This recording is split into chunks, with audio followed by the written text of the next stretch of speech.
I thought I'd examine and analyze cognitive behavioral therapy for your benefit as well as mine. I don't pretend to be an expert on it, but if I read the Wikipedia entry and try and understand it and explain it to you, I might explain, I might understand it better myself. So basically, it's about our beliefs affecting our behavior. So it can be self reinforcing. So we have certain beliefs and we act on those beliefs, and it will affect others and ourselves and our future. And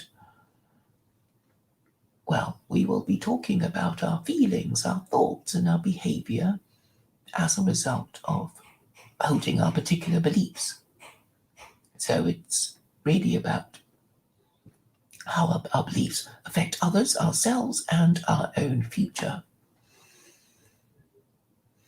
Cognitive behavioral therapy, CBT, is a psychosocial intervention that aims to improve mental health. CBT focuses on challenging and changing cognitive distortions, for example, thoughts, beliefs, and attitudes and behaviors, improving emotional regulation and the development of personal coping strategies that target solving current problems. It was originally designed to treat depression, but its uses have been widened to include treatment of a number of mental health conditions, including anxiety, alcohol and drug use problems, marital problems, and eating disorders. CBT includes a number of cognitive or behavior psychotherapies that treat defined psychopathologies using evidence-based techniques and strategies. CBT is based on the combination of the basic principles of behavioral and cognitive psychology. It is different from historical approaches to psychotherapy, such as the psychoanalytic approach, where the therapist looks for the unconscious meaning behind the behaviors and then formulates a diagnosis. Instead, CBT is a problem-focused and action-orientated form of therapy, meaning it is used to treat specific problems related to a diagnosed mental disorder. The therapist's role is to assist the client in finding and practicing effective strategies to address the identified goals and alleviate symptoms of the disorder. This CBT is based on the belief that thought distortions and maladaptive behaviors play a role in the development and maintenance of many psychological disorders, and that symptoms and associated distress can be reduced by teaching new information processing skills and coping mechanisms. So this quite important second paragraph says that you don't start using CBT until you have decided what your problem is. So basically, if you're going to a therapist about your neurosis, your therapist has to decide, what is your problem? And anyway, it's basically the second stage of psychological intervention.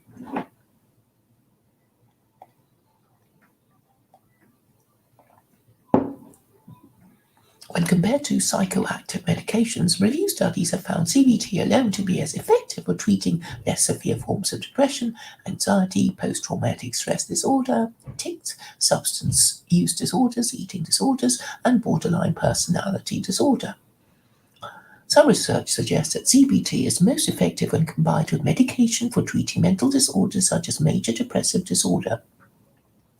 In addition, CBT is recommended as the first line of treatment for the majority of psychological disorders in children and adolescents, including aggression and conduct disorder. Researchers have found that other bona fide therapeutic interventions were equally effective for treating certain conditions in adults.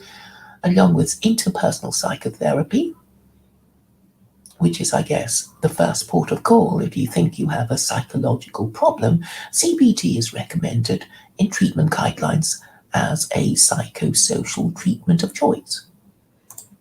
Now, do you think it's all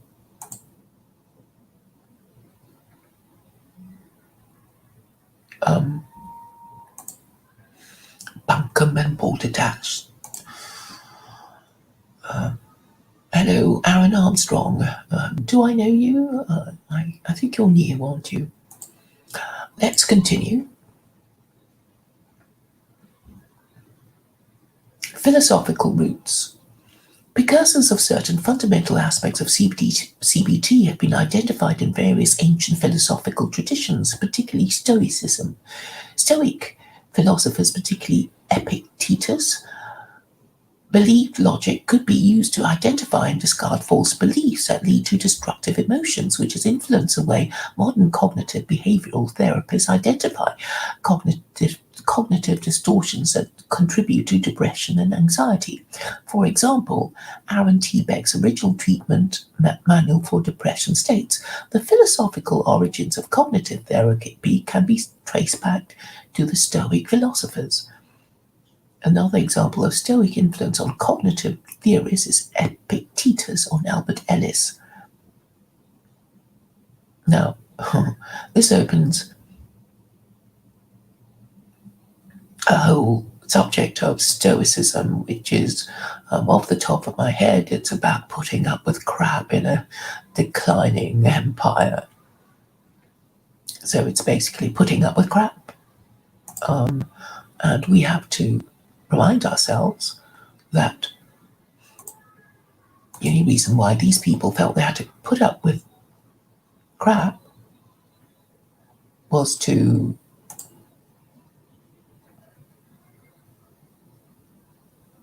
because they felt that the condition was hopeless. And as we know, Islam came along after the Roman Empire fell. Oh yes, of course, I remember Aaron Armstrong. Thank you. Do you want to come and join me? I mean, otherwise I'll just be reading. I'll just be reading this.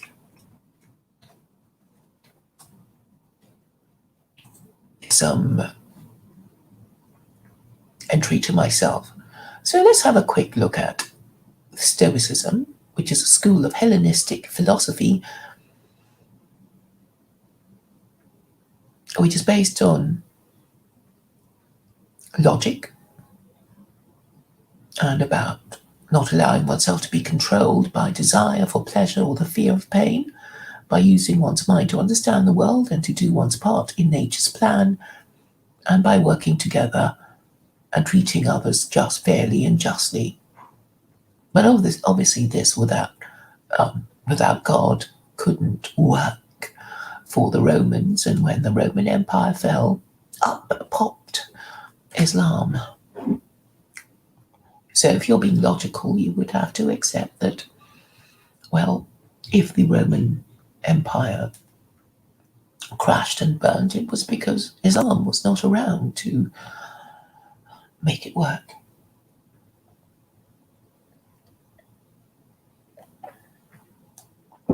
And this has some implications for us now as we look at the ruins of Christianity and liberalism, which in fact replaced Christianity.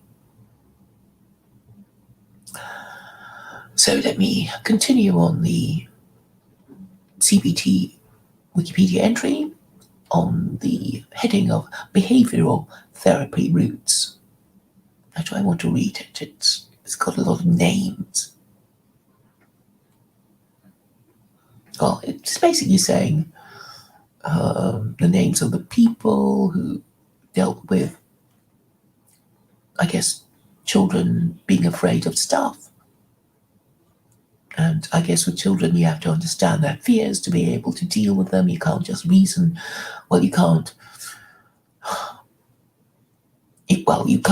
reason with them because they're children, basically. So if they're afraid, you have to find out a way of solving, addressing their fears without having to reason with them, because you can't. Well, you could try, maybe it works,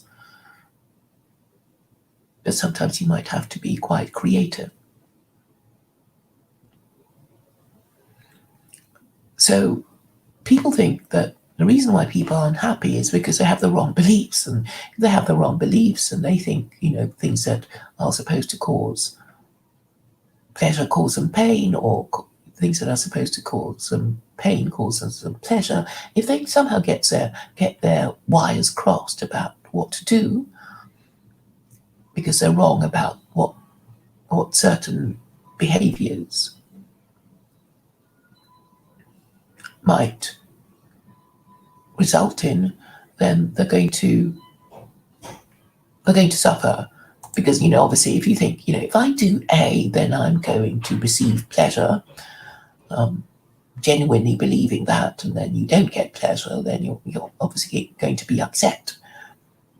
So, an example that comes to mind would be, you think you want to marry, and you find somebody to marry, and they marry you, and then you're not happy with your marriage, and then you're going to get depressed, right? So, and in between your wanting to get married and finally getting married and not being happy with your marriage, you need to understand what went wrong. And a lot of people just don't get that. I mean, they might just, reject the institution of marriage wholesale in its entirety, or try again with somebody else, and that might not be the right thing, because if you had one bad marriage and you couldn't stick at it, that it means that the second marriage will probably fail if your behavior is unchanged, if your ability to solve marital problems is unchanged, and you'll just get a different set of problems, and maybe you didn't get to realize that better the devil you know, out of the frying pan into the fire kind of idea. So unless you've analysed your problem correctly, you're not going to solve it correctly.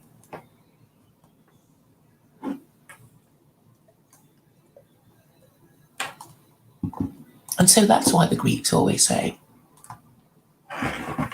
know thyself. You have to know yourself to know what makes you happy or unhappy. And how do we know ourselves? We can't see ourselves, so we don't really know how we seem to other people, because most of the time we walk around in a bubble of our own emotions and our own particular views of the world, and we don't know how annoying it can be to others. And that's why we need to be, reasonably open to criticisms, and reasonably open to talking to different people, so that we get a range of ideas and interactions with people that will in turn reveal ourselves, our own preferences, our own weaknesses, our own strengths, and this can only be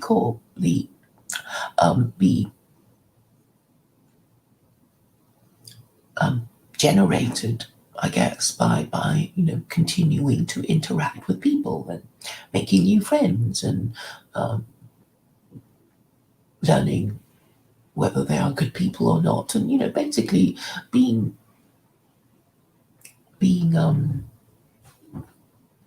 prepared to learn from others and our own mistakes, assuming that we are able to acknowledge our own mistakes.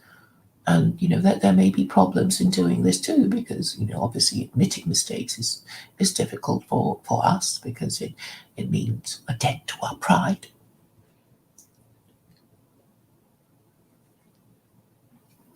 And often we don't know the difference between being determined or being stubborn. And often we are given conflicting messages about what to do for the best, and we are often given different opinions about our failures and successes. So, and quite often we just go to people who we feel are supportive of our position, and we don't know if our friends are, really care about us or are just flattering us because we're wealthy and beautiful, or they're just weak people who, don't have a view on anything really. So we don't know, and we need to know who the hell we are and where the hell we are, and we also want to know where we are going after we have decided where we are going, and then we have to work out if we're going the right way, and it's all terribly, terribly difficult, and that's why people get neurotic. And when you think of how things are when a whole country is, being collectively neurotic and collectively being badly led, and their social and political problems have not been properly analysed, diagnosed, or the solutions properly discussed, then you are really heading towards disaster. So, of course, a lot of people are only too happy to tell you what is wrong with you. But I have tried to make it simple for you, which is really that you must submit to truth, logic, and morality. Even if you don't like it, you have to accept that the truth is a truth, and you can't change it just because you don't like it. And there are ways of reasoning, and you should obviously favor logic. And then you have to stick to your principles. Why are principles so important? Because it's the only way you can, in a way, limit your range of behavior. Because when you think about it, if you consider the difference between a lunatic and a sane person, the lunatic will say or do anything that is, unpredictable and illogical, and say things that are not true. Well, somebody, who has at least said, well, I'm going to tell the truth, what I believe to be the truth. At least you can, reasonably rely on them to try to tell the truth, and then they might additionally burden themselves with the responsibility of the requirement to be logical as well. You used to through syllogistic reasoning, and then you can be said to act rationally, and within the context of acting, of speaking the truth and submitting to the truth, as well as exercising logic, we must further limit our range of behavior by being confined to certain principles, such as, for example, not killing, not stealing, not committing sexual immorality, not eating an animal while it's still alive, and being open to criticisms of our own behavior, so that there will be checks and balances on our behavior.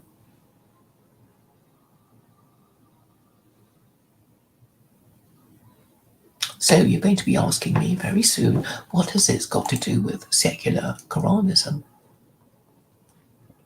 Secular Quranism is basically giving you a ready-made set of rules that is based on a book that you might have heard of, followed by lots of people, even if you don't like them, and it's based on a religion that came subsequent to Christianity, and you can think, it's either a poor imitation or an improvement. So you can you can look at a product, and you can think, here's another product. It's either the latest model, and therefore meant to be an improvement or a cheap imitation, and you've got to decide what it is, and you will need, criteria to decide, whether something's a poor imitation or a more advanced model of the same thing. And obviously, you will need an open mind to discuss these things. But if you're morally crippled by your seven deadly sins of lust, anger, pride, envy, greed, gluttony, and sloth, then you're not going to come to the right conclusion, because you won't do the necessary thing to investigate the problem, because you'll be thinking, "Oh, I'll just blame the people I usually blame, the Jews and the people I don't like, the immigrants who happen to be Muslim, and and not change my mind." So that's how, unfortunately, how most morally compromised, intellectually corrupt people would think. They would think in the short term.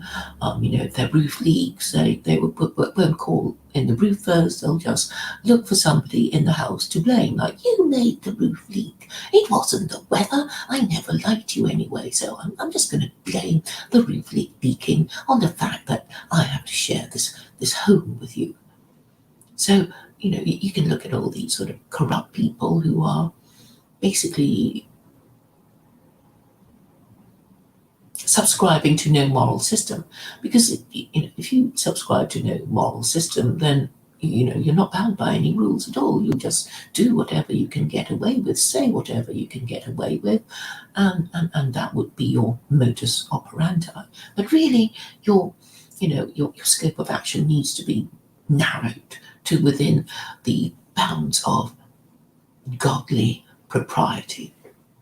And even if you don't believe in God, you kind of see that maybe you need to be limited, and your scope of action prescribed, confined within certain boundaries of legality and morality and propriety. Or you'll be this lunatic who will be breaking out, saying all kinds of crazy things, doing all kinds of illogical things, and having no particular principles that will guide your action. But then the problem becomes, well, which system ought we to choose? There are so many. And I'm saying, well, choose the best. Obviously, choose the best one. Why would you choose just the ones you know, or just the ones you've heard of, or just the ones that your ancestors used? It doesn't make any sense. So obviously, the choice should be, well, if I can choose the best, unless I can't afford it, and there's no question of it. You're not affording it because it's free. The best things in life are free. The Quran is free.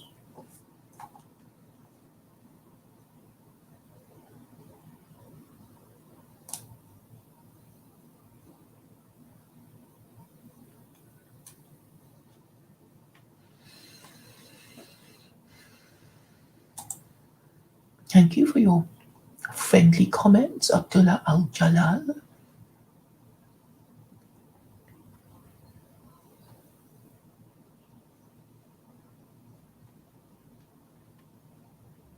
Yes, so well, let's hope that Allah could love white people if they're going to be reasonable. I suppose, yes. I mean, I suppose white people, they need to think Muhammad was white before they'll not like him, in the way that they made, Jesus, kind of, blue-eyed Jew who looks like them.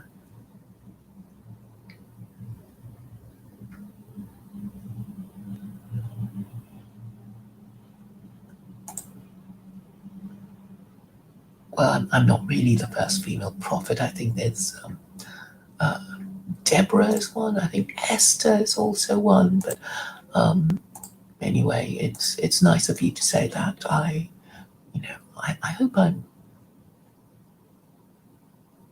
up to the job.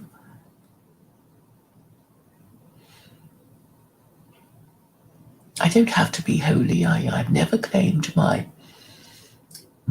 have perfect morals. In fact, there's no requirement for me to have perfect morals, because if you look at the Jewish prophets, the prophets of Judaism, they're not saints. And the very grown-up way of Judaism is that they don't have to worship their prophets, and they don't have to think that their prophets were morally perfect. It's all warts and all. And I think that's the way to go.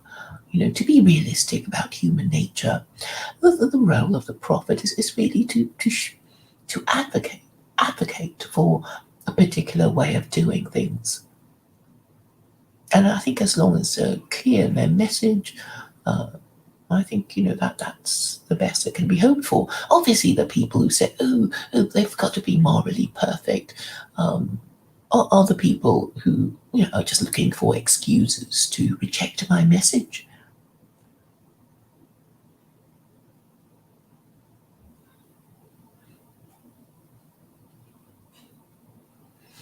Right. So let me continue with my explanation of cognitive behavioral therapy. So there's a word like maladaptive, which I know that Ed Dutton likes to use. Mainstream CBT helps individuals replace maladaptive coping skills, cognitions, emotions, and behaviors with more adaptive ones. So, if you've always rejected truth, logic, and morality, then, I'm about saying, look, you need to stop believing in nonsense. You need to find principles. If you haven't got any, you need to stop telling lies and, believing in nonsense. And try to work things out in a systematic and organized way that makes sense. And that is not all about, doubling down on your ancestral hatreds of Jews and, whoever that you hate. You need to show yourself to be, well, morally superior, or at least, morally cognizant of your moral failings, instead of just rejecting it and blaming it all on the Jews. And when I point out to you that the problem is the failure of liberalism, you just behave as if you don't know what I'm talking about. So I think we can all agree on the fact that if we believe in the wrong things, then we're going to do the wrong thing. And if we do the wrong thing, we're going to get the wrong result. And then we're just going to get upset and angry at the world and maybe blame the Jews again. So I know a lot of you are attached to the idea of democracy because you think it's Western and white. But I'm afraid it's come to the end of the line. It's over for democracy, because the only way democracy would work is if most voters were wise, and we know they're not. We know they're stupid and corrupt and neurotic and self-indulgent and sinful and just looking for a bribe from politicians. So you've just got to admit that it's kaput. And I think most of you kind of get it, really. You just don't want to admit it to me. And I think a few of you consciously, reject, all the goodies of Western civilization, such as, I don't believe in the First Amendment anymore, and really not valuing the things about Western history that you ought to value, because most of you don't understand it and don't know your own history, and that is an additional problem for me, because if you're trying to reason with somebody, hopefully you want them to be an adult of full legal capacity, so they remember what you say, they can understand what you're saying, and be reasoned with. But if you're talking to somebody who's suffering from amnesia and dementia and is neurotic, then obviously there's no point. But unfortunately, my problem is that most Westerners are suffering from amnesia and dementia, and they can't be reasoned with. And I really think that if most Westerners were not suffering from amnesia and dementia, and personality problems and nihilism and atheism and narcissistic personality disorders, then they would already agree with me that secular Quranism must be the way forward and it must be implemented as soon as possible, and I must be granted access to the airwaves to make the message even clearer. But I notice that this is not happening. Um, and the most disturbing thing I've discovered is that people who claim to believe in God, such as Jews, rabbis, Muslims, they're, they're not prepared to engage with me because um, they think they can command the moral high ground of, being Muslim, being Jewish, and saying, oh, Claire has no right to tell us anything about our religion. And actually, I'm not telling them anything about their religion, but asking them questions that they don't want to answer because they find the question uncomfortable. Obviously, Jews don't want to be asked for what purpose God made them, his chosen people, because they don't want to hear me saying that the reason why they suffer is because they don't teach properly the Noahide laws. And, it's obvious, really, if you're being logical about it. If they want to be God's chosen people, they have to accept that there was a purpose for which they were chosen. And it must be to teach the Noahide laws to Gentiles to make their governments better. And the only way they can make Gentile governments better, is by recommending Islam to them. But they're too afraid. As centuries have been persecuted by their Christian overlords, and they've never done it before. And I'm saying, it's reasonably safe to do it now if they can get together with Muslims who are also commanded by God to admonish those who claim that God has begotten a son, and basically gang up on Christianity. And I'm saying it's okay. Don't be afraid of your Christian overlords because they're extinct. Nobody in the West seriously believes that Jesus is God.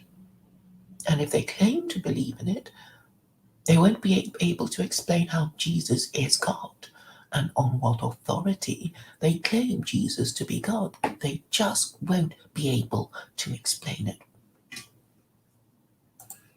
And this is, of course, the perfect opportunity, the most crucial time, because this is when you can say, look, you can't even explain your crazy ideology, and so it's time that you gave it up and, adopted secular Quranism. And, while Claire's still around to explain all her brilliant ideas to you, you should, let her have command of the airwaves and tell you all where it's at. And then you can say, oh, well, we got a female prophet. You can find yourselves, well, availing yourself of the idea that you have a female prophet and go with it. Or at least, go through the motions of considering the possibility. So the media could be asking me a few questions. A few public intellectuals, preferably of the liberal kind, can challenge my ideas and get my answers. Did you hear the debate between Daniel Hakikatju and this Harris Sultan person yesterday? I thought it was very good. It was riveting, in fact. So Daniel very impressively dealt with all the ridiculous liberal arguments against Islam. It's quite obvious that, Daniel was saying, like, well, you want to solve the identity issues, you want to remain in existence. Oh, that means you have to produce children, you have to bring them up properly, and only Islam offers you the system of rules that will enable you to do the sort of thing. And you could hear from the from Harris Sultan that he's not even thinking about that. He's not thinking of becoming a married father. No interest whatsoever.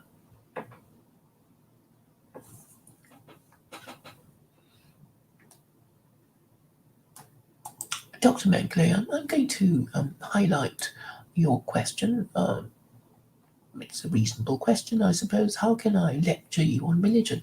I, I think I can if I understand the purpose of religion. You don't have to believe in God to understand the purpose of religion, and it is to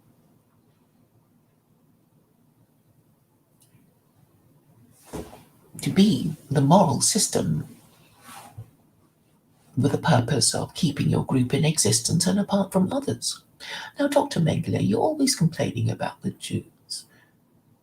And it's because they have the most effective system. When you think of all the religions in the world, and then you think of the Jews, they're only a tribe, there are not that many of them, and they're still around, even though there have been so many attempts to exterminate them. And also, it's like they've been around for a long time, since the ancient Egyptians, and they've outlasted all these ancient empires. So, obviously, something keeps them going. You can say it's Judaism, or you can say, perhaps it's God. He did make them his chosen people for, to serve a purpose of teaching the Noahide laws. And maybe, just maybe, he's keeping them around in order to make the point that Islam is the most Noahide of all Gentile religions, and Christianity the least. But there is a problem with these rabbis, because they won't do it. They won't do what I've been asking them to do, because they're scared. And I'm, again, appealing to them to tell them that they must do the thing that they were chosen by God to do, or there'll be trouble. Because if they don't do it, and I know it's actually completely unprecedented, right? For 2,000 years, they've never once told any of their Christian overlords that they think Christianity is a religion of idolatry and blasphemy, for idolaters and blasphemers in denial that they are blasphemers and idolaters. So they're never once in their history of 2,000 years, which is the length of the existence of Christianity, they've never once done that. So if God exists, he could well be supposed to be angry with Jews for not doing what he has told them, what he expects them to do. So that's why they suffer, and that is the reason I think they suffer. I've told them this many a time, but they don't want to accept it from me because I'm not Jewish, and it's a new idea, admittedly, but it's not exactly unsupported by fact and reason, is it? So this is why Jews suffer. They won't do the thing that God chose them to do. So I hope you will digest this fact.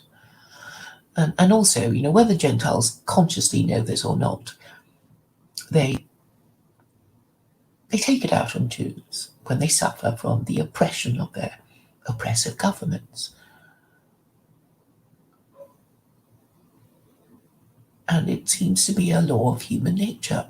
But in a way, that the kind of saying, well, if anybody could have saved us from our bad government, it is the people chosen by God to teach the Noahide laws properly. And if they don't, then it's kind of their responsibility that government is not better. So this is, obviously a dilemma for rabbis who will find my advice unprecedented. And, I've spoken to a few of them. They kind of get what I'm saying, but they're saying, oh, it's too much for little old me. I'm old. I'm only a rabbi. Nobody listens to me. And, the usual excuses. And Muslims have very similar excuses. But okay, so the very little that they could do is discuss my ideas amongst themselves. I'm not asking them to martyr themselves or anything like that. But it seems they can't even do that. They can't even discuss my ideas. Just going to pretend that I never spoke and carry on. But anyway, so we have a theory of what religion is for, to be the basis of a moral system that is fair enough. And we haven't got one that is fair enough because, well, we haven't got secular Quranism or Islam. We've just got kaput Christianity and liberalism, which Westerners themselves no longer believe in.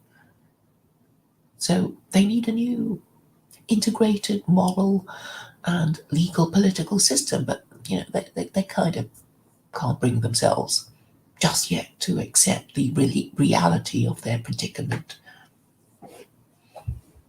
So if they want to believe in the narrative of the Abrahamic God, I can't stop it. I can't stop them. Because, once they consider the possibility of the Abrahamic God existence, of the Abrahamic God being in existence, and then they would have to consider the whole narrative of the Abrahamic God, who revealed the Torah, gave the Ten Commandments, forbidding idolatry and blasphemy, and then, up popped Christianity, being the idolatry and blasphemy forbidden by God in His Ten Commandments. So what are we to think about it? God, I suppose, in His infinite patience, allowed 3 Christian global empires to rise and fall. But is He just giving humanity only 3 chances? It's like, well, Jews haven't said anything, Muslims haven't said anything, even though they were around. So the first Christian empire would be the Spanish Empire, and, well, I guess the Muslims weren't strong enough, and then the British Empire, the Muslims weren't strong enough, and now the American Empire, well, we don't know. It's, we know from the very eloquent arguments of Daniel Haqiqatjou that Islam has all the arguments. If you want to go back to the kind of society that made the West great, Islam would be the means for returning to this.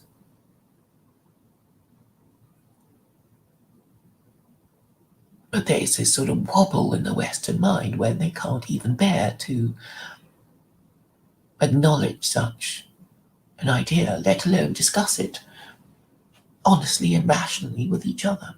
So that would be, the first emotional obstacle for neurotic Western man suffering from amnesia and dementia.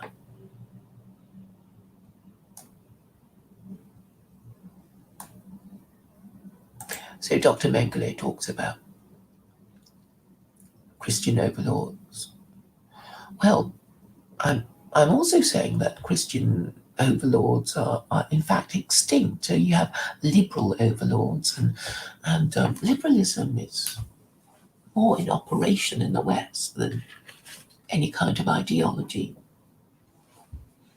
Because if you asked academics in political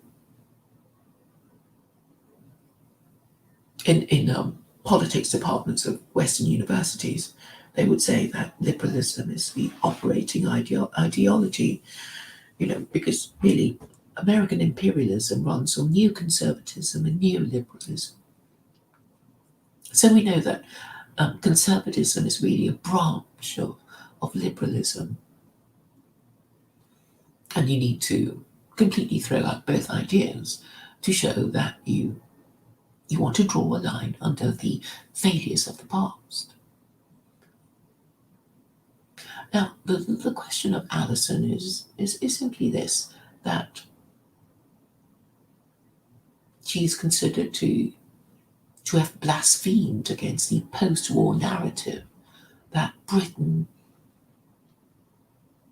gave up its global empire to save the Jews. This is not official, of course, though.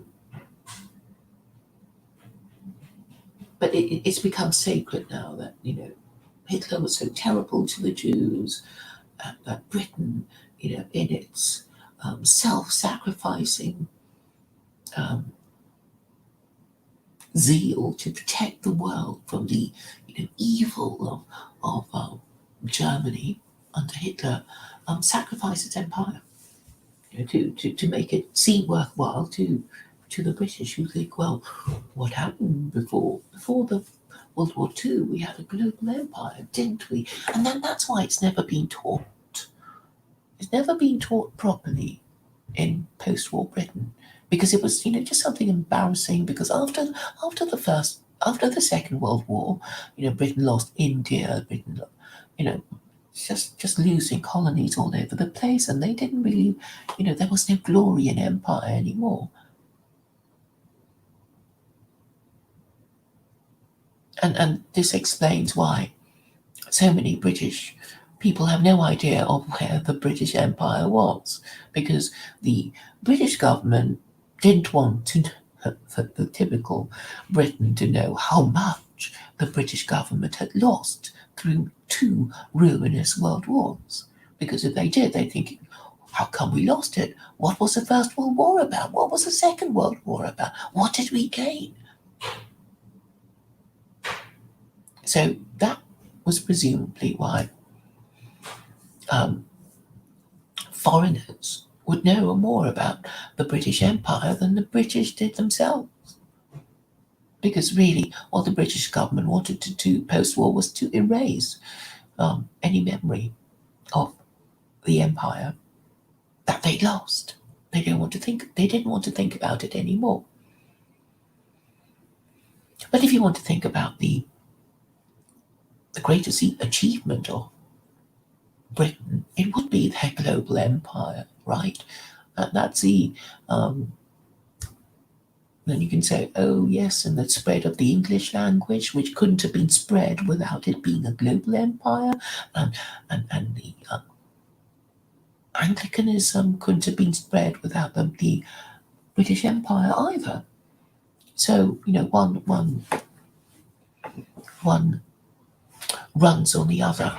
So without the British Empire, there would have been no English legal system. The world wouldn't be speaking English, and wouldn't be Christian. But unfortunately, these things come to an end and go past their sell-by date. And people have to recognize the reality of the march of human history. Understandably, the government wants to control the narrative of history because it's very political. I mean, it's like if you fight 2 ruinous world wars and your people got nothing for it, and Alison is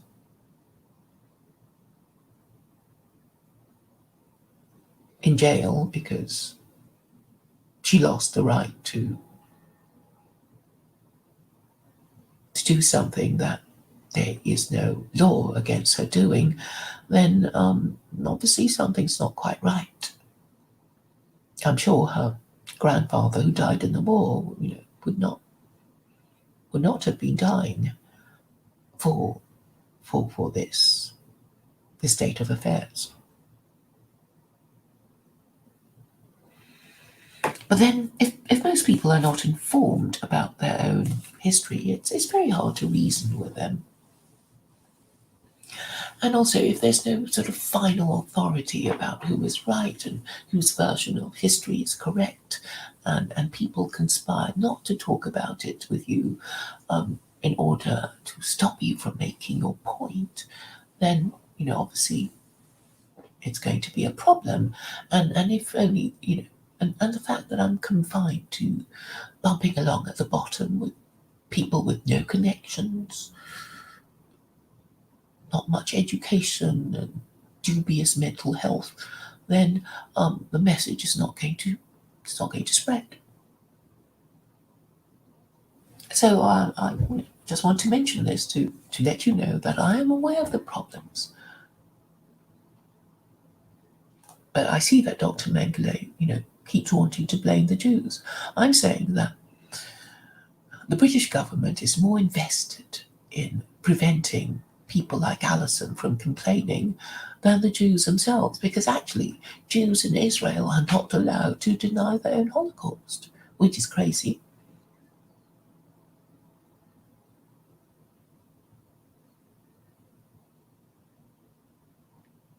Do I know if Amihud?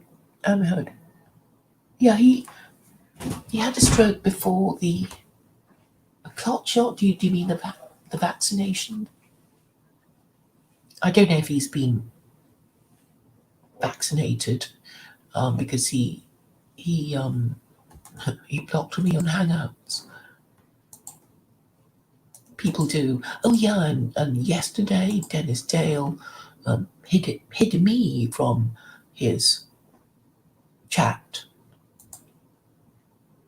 So okay, this is a fact as far as I know.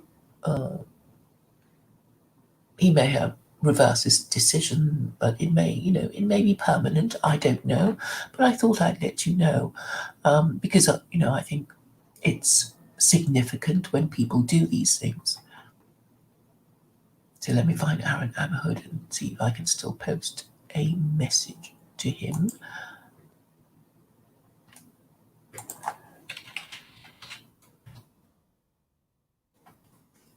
So why do people block me? Because they can't bear my message anymore. They don't want to hear anymore my secular Quranism. And, sometimes when they're, in a weak phase, they can't do it. Now, Dennis Dale blocked me because I guess he doesn't want to hear about it anymore. Admittedly, it was annoying. I think he was just playing some, boomer music. And the chat was going. I saw they were talking about me, and this gratified me, and I just, joined in, and there was a bit of back and forth because they were insulting me. So I gave as good as I got, and I guess Dennis just wanted a peaceful stream to listen to his boomer music, and so he hit me. But I think this is a sign, really, of even if it's no, it's not clear again. I can't bear it. I've heard it all before. What would shut me up? It would shut me up if you actually admitted that I was right and that you would be propagating the message yourself, and then I would stop bothering you, except to lend you support. But the thing is about, these old men. Okay, yeah, well, I was a bit rude. I said, well, I think after. Okay, I can't remember the exact sequence of events, but I did say it was like stumbling into a dying room, because, yeah, it's men drinking whiskey and rye, talking about this being the day that they'll die, and not wanting me to interrupt their proceedings. It's too late for them. They don't care about the next generation, probably because they have no offspring, or if they had offspring, they're estranged from them. So, really, the problem is not really Jews or Muslims or foreigners. It's intergenerational. The millennials increasingly become aware that their parents have spent their inheritance. That's what they are now aware of. And I think the parents are desperately trying to hide this fact from them and shutting them up from talking about it. So I see, yes, a great deal of conflict ahead. And it's not really racial. It's not racial at all, in my view. Race is a red herring. The problem is the fact that white people cannot talk about these things honestly and rationally with each other. Forget the other races. They can't do it because they have no rules of behavior because they long ago stopped believing in Christianity, and their moral system for quite a while was liberalism. And that's gone out the window. It's gone out the window because 70 million Americans believe that the election was stolen. And this means there is a huge amount of distrust in America. And America is the center of Western globalism.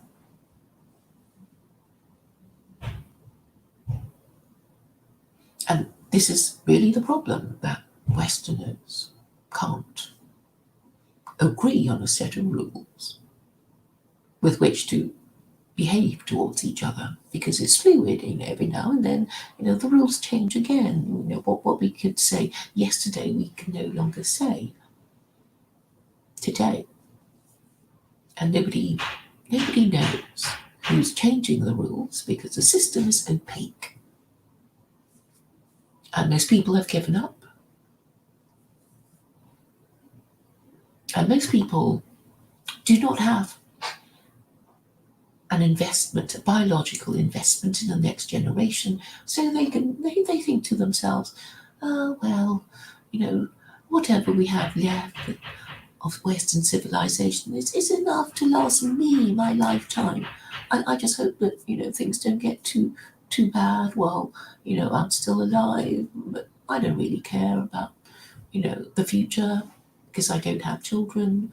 I'm not going to fuss too much about all these things because it's too uncomfortable, too painful to acknowledge that I have been a victim of a massive fraud, Christianity, liberalism. The first was a fraud, the second was, well, it wasn't meant to work because liberalism comes from the French Revolution, and the French Revolution was really a rejection of monarchy and Christianity in the same way that the American Revolution was a rejection of monarchy and Christianity. It's like you've got two events following one upon the other, rejecting the same institutions, the church and the monarchy. And you still don't get it. You still don't get it. I guess you won't get it until you hear it on TV, being spoken by some public intellectual. I think David Starkey would agree with me, but he's been cancelled, hasn't he?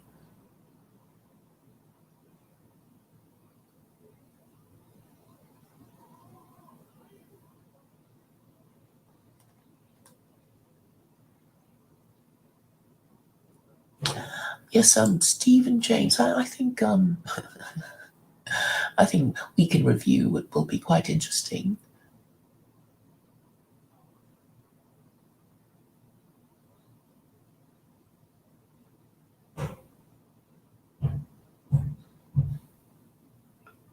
But you never know. You never know. It's probably better that I listen to it, the next day at double speed, because I don't think Jen will ever let me on again.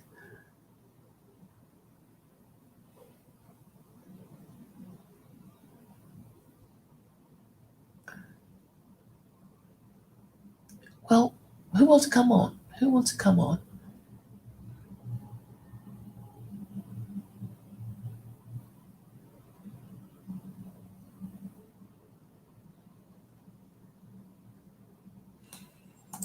Okay, Dr. Mengele thinks.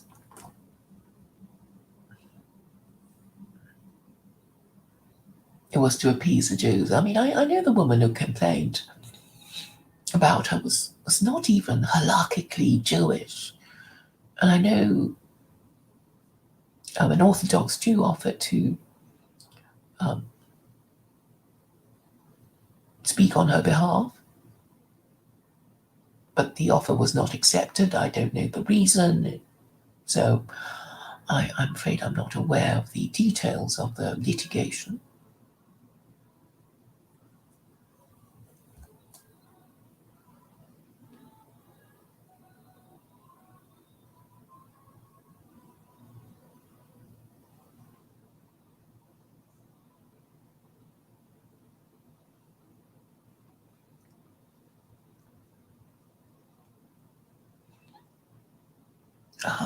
I must.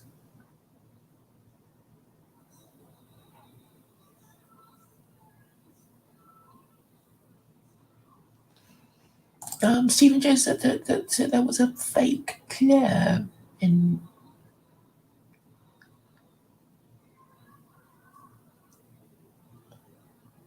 Well,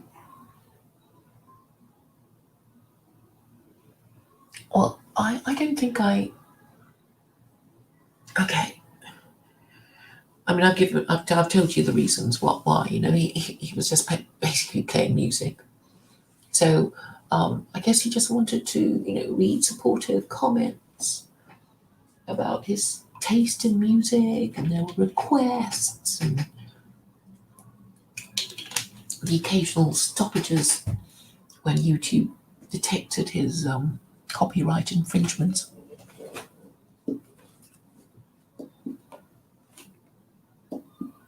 The thing about Dennis is that he knows. Okay, he's of the school of, he'd rather die than admit that Christianity is wrong, even though, he's not even Catholic himself. Well, okay, he comes from a Catholic background, but basically he never believed in it, and there's just so many, walking wounded ex-Catholics, and a lot of the really crazy people, in my view, are ex-Catholics. Daniel Sienkiewicz, Jen, ex-Catholic. Michael Jones. Well, he's Catholic. He's not ex-Catholic. But anyway, Catholicism has sort of left a huge hole in the minds of many Irish Americans. And I suppose it's very demoralizing to know that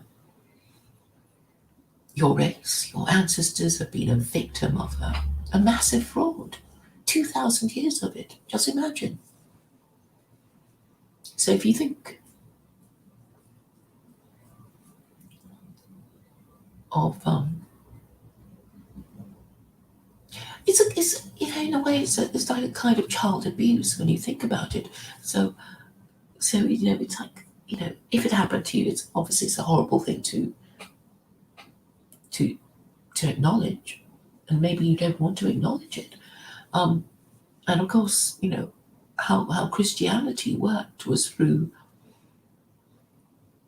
forcibly converting, you know, all the king's subjects. The only people who freely accepted Christianity would be the monarch, the European monarch of the European nation involved, because that was how it worked. You had Christian missionaries, and they arrived um, in England, and tried to do a deal with the king, and the king thought, oh, sounds okay, sounds better than what we had before, and they'll have, a cardinal to, on hand to, tell me how to govern my kingdom. It will be the religion of Rome, which is so much more advanced than my, little old English kingdom, which is in some European backwater. So for most European monarchs, they would be um, easily seduced, I think, by the glamour of Rome, because Rome used to rule the whole of Europe, the whole of the known world. And once the monarchs accepted Christianity, they would have to enforce it by, destroying the idols, the other idols, and replace the old idols with the idols of Mary and Jesus. And anyone who objected to it would have to be dealt with very firmly. And in those days, there were no human rights. So this was how Christianity operated in Europe. So, if we're complaining about cancel culture now, it's nothing compared to what all the ancestors or European Westerners had to put up with. And then they moved to America, and then they thought they'd reject this whole business of monarchy and Christianity. And then the French thought, yeah, we'll do that too, because we've hated it. And slowly, the West moves closer and closer to an Islamic republic. This is how slowly the wheels of history moves.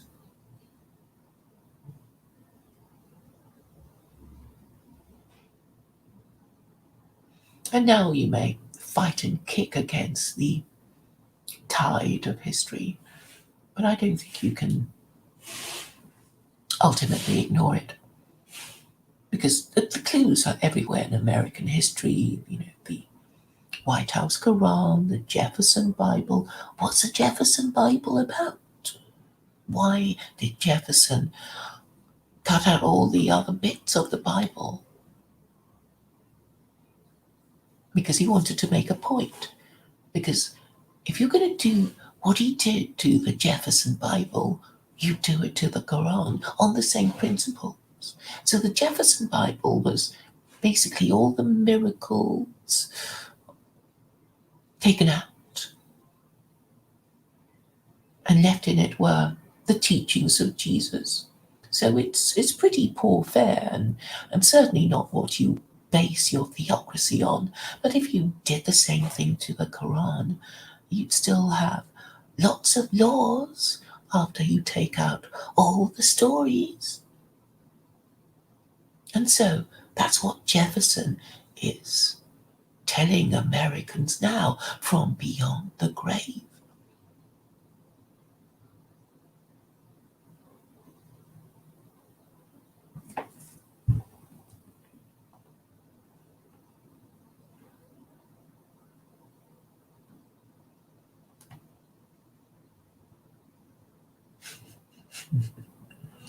Domingo, how nice to see you.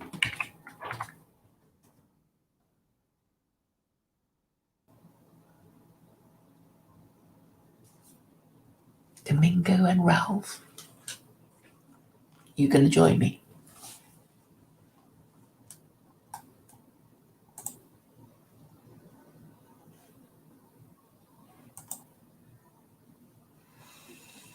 Or do I wait in vain?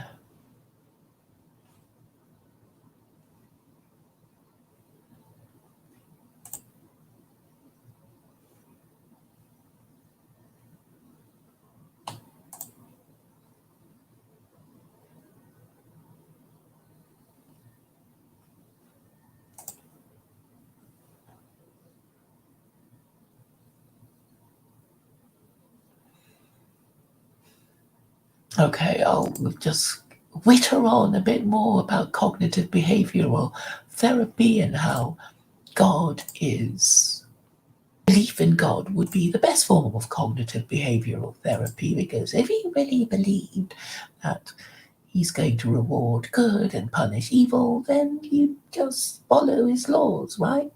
And then you'll be okay as an individual, because then you get the peace of knowing that you're doing the right thing and following the right laws, and then your country will be doing the right thing, and everybody feels safe and good and lives happily ever after.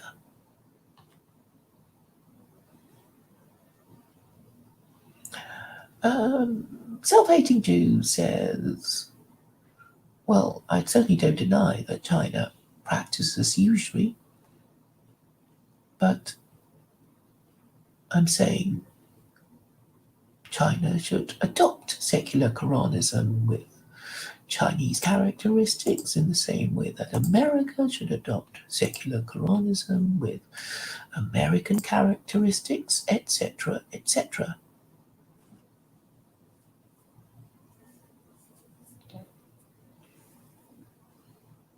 And if the system goes, we just basically have to rebase our currency again, which would be a good thing.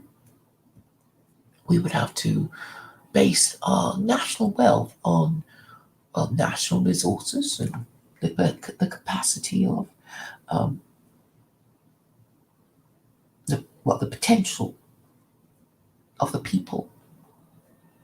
I mean, you'll notice that what happens if you have a low birth rate is that labour becomes very expensive, and that will have knock-on costs on everything else. That's why I think things are so expensive in Japan, and it will, literally, for individuals as well as nations, your children are your wealth. And if people decline to marry and have children, there will be consequences. Hello, Oh, hello, Claire. hello, Domingo. How are things? Things are things. Things are things are as they are. Mm. So, have you heard from Aaron, or have you seen him Well, recently? I think yesterday he put up a video. I didn't watch it, but I know it was Stephen yesterday asked. or the day before. Stephen asked an interesting question about the timing surrounding his stroke. I'm sure he got the stroke before lockdown. Yeah, I kind of feel that as well. I sense that as well. I don't remember the shots being a big thing at that time. Yeah, and he moved. It was, he didn't say anything for ages, and then it's like, the whole atmosphere of, how when he, well, I don't know, we don't see his wife anymore, do we? Oh, okay. Do we? I mean, because there was always this sort of background, and she was always in the, there to say goodbye to him or to join him and stuff, and we just don't see him anymore. And I think he's moved to a new neighborhood, and I think he did say, because he was complaining 7 months ago about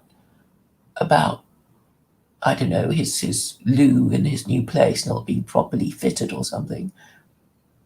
His Lou. Yeah, Oh, because I remember that You video. Brits with your funny words.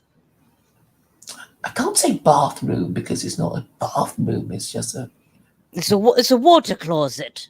I don't say water closet anymore.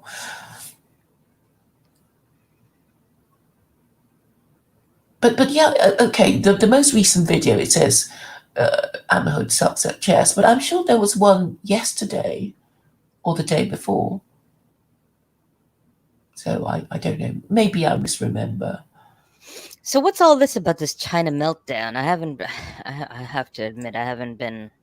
I haven't been. Well, I guess if America, oh my god, if China goes, you say like China's the one lending, buying all the treasury bonds and stuff, right?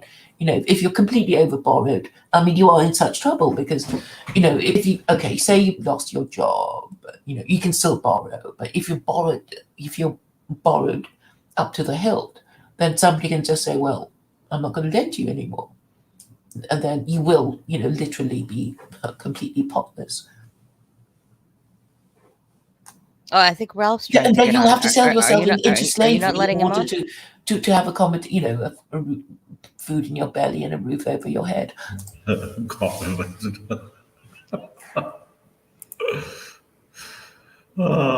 Actually, I tried to get opposite. I find an appropriate image for this religious massacre. I think the Taliban spokesman is appropriate. God bless. Good evening, afternoon. Durka jihad. Yeah, I keep trying to remind Claire that there's been 104 caliphs, and they've all been defeated by Christendom. The last one was defeated by a U.S. Navy SEAL dog. Actually, it was a Marine dog borrowed. So Semper What did you say about carrots? Caliphs, your Carrots. Carrots. carrots. I try not to be sexual here. It's under the watershed hour, but no. I keep assuring you that Christians are nothing to fear from militant Islam. We have a perfect There military. are no Christians anymore, Ralph. I mean, just admit that. I Two mean, billion Domingo lost Christians. his faith a long time ago. But Two he billion does still believe in Christians. God. He This does still this believe in God. That's not true, Claire. Don't lie, two Claire. billion 2 billion Christians. You can't even get past this little Christian. This little Christian's a thorn in your side. Well, I Two don't know where billion. you find your Christians. I mean, they can't. They're not proper Christians in the sense that they're nothing How do you know? on they don't subscribe. I've met so many Christians and they don't even go to church. They don't go to church. Not the Christians. You're hanging out with the wrong Christians, aren't you? This one goes to church. This one washes the sick. This one feeds the poor. And this one kills caliphs when they stray into Christendom. Are you confessing to murder?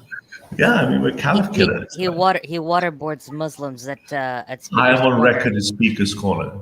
You're right. I'm on record in a video as Speaker's Corner threatening to waterboard some of them on a live stream. So here I stand, I can do no other. Or as that great philosopher said, because the world don't move to the beat of just one drum, right? Would you wash Claire, Ralph? God help me, but this is one thing. Have you really washed Forgive me, any Father. sick people? Have you really? I can do anything but that. I can do anything but Have you that. really washed any sick people at all? Absolutely, yeah.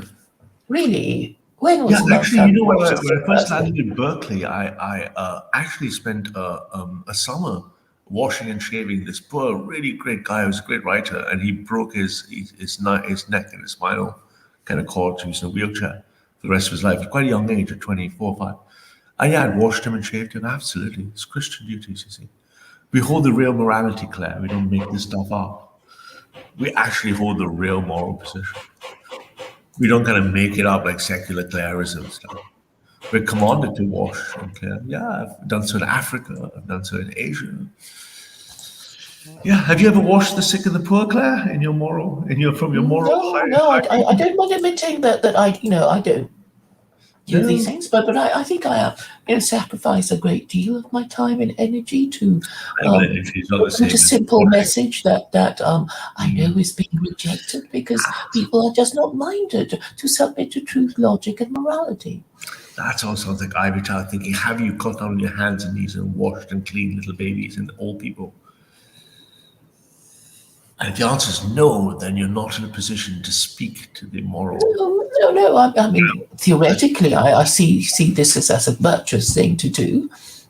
Theoretical is not the same as But I mean, just because I'm not a nurse and doing all these things doesn't mean that what I say is instantly incorrect. You don't just want to less bring moral. Claire near sick babies because Claire would be more inclined to kill Well, them than yeah, watch yeah. them. Perhaps Domingo is right, and maybe nursing is a vocation. No, it isn't. It's an act of charitable giving. Yes, I mean the Pope makes a big deal of it. Washing the God bless feet the of pontiff. single mums and stuff like that. Literally just actually doing the dirty work, so to speak. This is what we call more solid morality, not like Well, roll your own moralities. I do not rely on any morality that is just my own. I'm just using my powers of deduction to see the efficacy of different moral systems. But I already gave you this morning to people catching up in the chat. I made Claire take the independent scientific moral foundation theory test. I believe you came out Well, as does Domingo understand your system? Because maybe I'm being I'm sure thick. Domingo would Maybe have you no want to problem explain it understanding. to Domingo. So Yeah, I'll just mute Domingo can understand. myself and let you explain it to him because he's quite an intelligent fellow, He's really. terribly bright and he's not resistant and he's not like he's not like a pathological lover of all things Islamic. I suspect. I can't say. What's this about a scientific moral quiz? What was that? Oh, so we have so Jonathan Haidt's work until the 1990s and 2000s. We did have enough computing power to perform what's called statistical factor analysis for morality, like we've done for the Big Five. And then Jonathan Haidt's team at Yale did it. It took about 6 years, 5 years to go around the world and introduce and construct the first statistical bottom-up model for morality that is unbreakable. There are no moral statements that don't fit in this model of morality.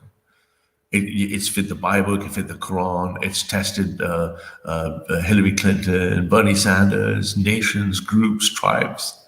And then you can take this and it gives you the correct scientific model of morality. And I made Claire take it. She comes out as liberal. I was pointing out to her, but I run secular Quranism against it, just fails to be coherent. So then I made her take the individual tests herself. I'll give you the link, Domingo, so you can take it in your own She's over time. here now to beat up the Christians for some And reason. the test determined that Claire is a liberal. I believe it came up with, let me just check her scores in a second, because mine were not hers. I didn't come out as liberal at all. I believe her scores were something like, just quickly scan through defense scores. And what did you come out, my dear? You came out as, here it is. Where is it? Just here somewhere, wasn't it? You took the score. And what did you come out as, Claire, dear? Let me check. That's my score. Where's your score, Claire? Oh, there you go. Caring, 81%. Loyalty, really low, 58%.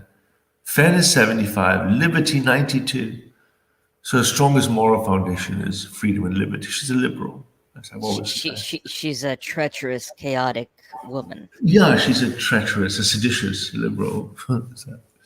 Which makes sense then, right? Because you could see, therefore, she would reject, for example, the in-group faiths and stuff. Because she wouldn't fire high on the, like I fired very high on the loyalty, for example, and very high on authority, and quite low on things like fairness, liberty. So I'm fairly conservative, right? Authoritarian conservative. So therefore, this moral foundation test, anyone can take it. It's public, it's free. You can just do it yourself, and it's got a last replication set for the studies is over 22,000. So I'm fairer than you, then, am I? Mm-hmm. You're more liberal, yes. You're more liberal. The care harm principle matters more to you than sanctity, purity, authority, hierarchy. So any good Muslim would score close to me, or good Jew, if there's such a thing, would score all close to me. And that's it. So now that you're a liberal, and I've always called you liberal because I'm very good at things. Liberal in a good way, though. I don't know what a good liberal. That's the thing. What's a good pedophile? I mean, it's a good liberal, right? So there's a good liberal. Okay, liberal, as I understand it, is to be generous and not strict. That's how I understand the word to mean. If I say I interpret something, liberally, I'm going to be kind of erring on the side of generosity and tolerance. Well, the great thing about the model is you can't hide from the independence of the dimensions. So it just says if you're liberal, you care more about the care-harm principle of justice. That makes you a liberal. You don't care as much about the group hierarchy, purity, authority, and it looks like that's where you sit. So then the question becomes: if liberals are talking to non-liberals, the conservatives look at liberals. I was going to say look down, but let's say look across at liberals and go, right, where do you get your authority from? Oh, it comes from the liberal hedonistic principle. And we reject that out of his hand as being subservient to the authority and hierarchy of the patriarchy. And then the irony becomes liberals have no position to tell people about the patriarchy because it's fundamentally an authoritative structure. So you can see why secular Quranism has problems all over the place. It's incoherent against the model, right? Incoherent because people understand what it is, but nobody knows what you're talking about. Domingo, do you know what he's talking about? Well, sorry, I was looking at the webpage you linked, and I don't see any quiz on there. You can take the test. I gave it to Claire. Do you want to take the MFT test? I thought I copied the link correctly. Let me put the chat. Here's the chat. Here's many independent testing centers. Let me put one in the chat. Yeah, I put the kind of key to the words like purity. There's the test yourself. There's a test in the chat yourself. To just take it. And I'll put it in the descriptions. Oh yeah, and because the thing is statistically convergent bottom up, there's no way to hide. There are no moral statements that cannot be mapped onto it. There's no dimensional interoperation that can't be teased out. There's no way to hide. Okay. No way to hide, right? So given that we've got that, and then when liberals speak to us, who are true patriarchs, and you tell us about patriarchy under something you made up, and you're liberal, it's kind of like a tricky sale, isn't it? I'm going to take the test. I'll be back. Yeah, I thought you might, man. Okay. So I think the problem therefore remains, so, what can we do about these things? We can't change reality. I'm not trying to change reality. I'm just saying, this is the only way it would work. And you're saying, if you change it to something else, people might like it better, but then it wouldn't be the solution that I recommend. And that would, make it lack integrity and make it not work. It's like a builder's, giving you a code and saying, this is how much it's going to cost me to build this extension. And you're saying you want it cheaper, but maybe it won't stand up for so long, or that there'll be something wrong with it if you want it cheaper or smaller, or whatever. I think in this case it's more like you've got a butcher, a baker, and a candlestick maker who've shown up at your house to try to give you a construction quote. And the problem really is that the integrity of the butcher, the candlestick maker, they're just not equipped for the tools to reconstruct the house, right? So bringing secular Quranism to a morality fight is like bringing a butcher and a candlestick maker to a construction. But you have heard Muslims say that it is a holistic solution, and we are talking about politics and morality, and we're talking about the failure of Christianity. So I don't see why you're saying it's so irrelevant that it's like asking a butcher to, I don't know, give advice on theology. Again, a butcher to do a loft extension. Because secular Quranism is incapable of being coherent against the moral foundation theory. God, what does that even mean? You need to explain that. I don't think anybody knows this moral foundation. You can't speak for anyone else. Everyone else seems to understand. And millions of people. Okay, who does? I don't think they do. You just assume. Maybe people are just so mesmerized by your voice that you just have to say moral foundation theory, and they go, ooh. No, I don't. And they don't question it because. No, I don't, Claire. I gave you the data. I've given you the evidence. I pointed you the sites. I've given you the online scores. I'm pointing you to the evidence. It's not the Ralph saying it. It's the truth. No, but I'm talking about the people. Do they understand it? I mean, perhaps they don't care. They just sort of prefer your voice. Have you sampled? Have you sampled these people? You're promoting Christianity. Have you sampled them? I understand them. How do you know? How many people have you asked? I have not since our conversation, but I don't see any people, talking about your idea in a ain't it good or ain't it horrible way. I don't think they get it, so they don't oppose it. They can't. Who are these they you're talking about? You seem to be Well, speaking on behalf of other people. When I asked you how many samples, okay, you I said don't know anybody who there you go. So you don't know understands your anyone. idea enough to praise it or oppose it, apart How from, many people the have you people asked? who just come to your But, streams anyway, but your mods and things. how many people have you asked? Well, who am I to ask? I mean, you know the Oh, you but, no, know but the you're making the authorities claim. You're to each making the other. claim that no one understands it. So I assume Well, you've who asked someone. understands it? Who can I ask? I don't Who know, do you but suggest I ask? so are you reversing your claim when you say no one understands it? Okay, you're saying somebody understands No, it, no, so no, no. maybe I'm I'm saying wrong, you're. and maybe No, you I'm can saying put you're me in making the touch with the claim. person who understands it, and then I No, can check that out. no, you Anyway, I'm stop. hoping that Domingo understands it, but anyway, No, he's but you gone off to stop. take the quiz. This will help you. You start by making the claim no one understands it. Remember your claim, not mine. Your claim, no one understands it. I'm saying, have you asked anyone? You say no. Just a moment. Not a problem at all.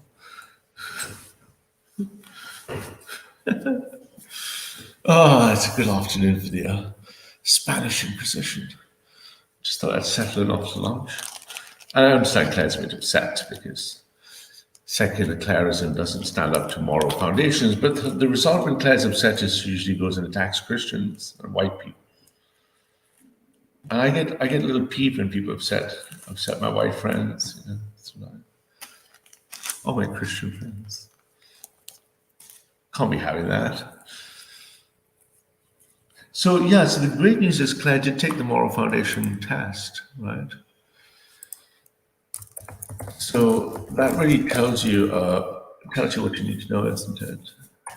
About morality. I think Dom is quickly taking his test, which should be fun. Everyone should take the test themselves if they haven't. If you don't understand what your moral character looks like, all you have to do is take the test. And then you can compare yourself against your friends, against political ideologies, you can compare yourself against presidents, against religions, against all sorts of things. It's actually a model of morality, would you believe? As opposed to, symptomatic Ralphism, secular Clarism, a symbiotic, who's in the chat, Visigothism.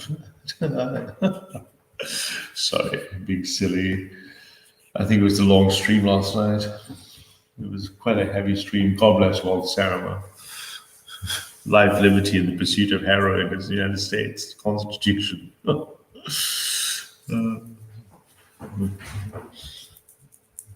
Dom's going to take the test, and Claire's hiding in the closet.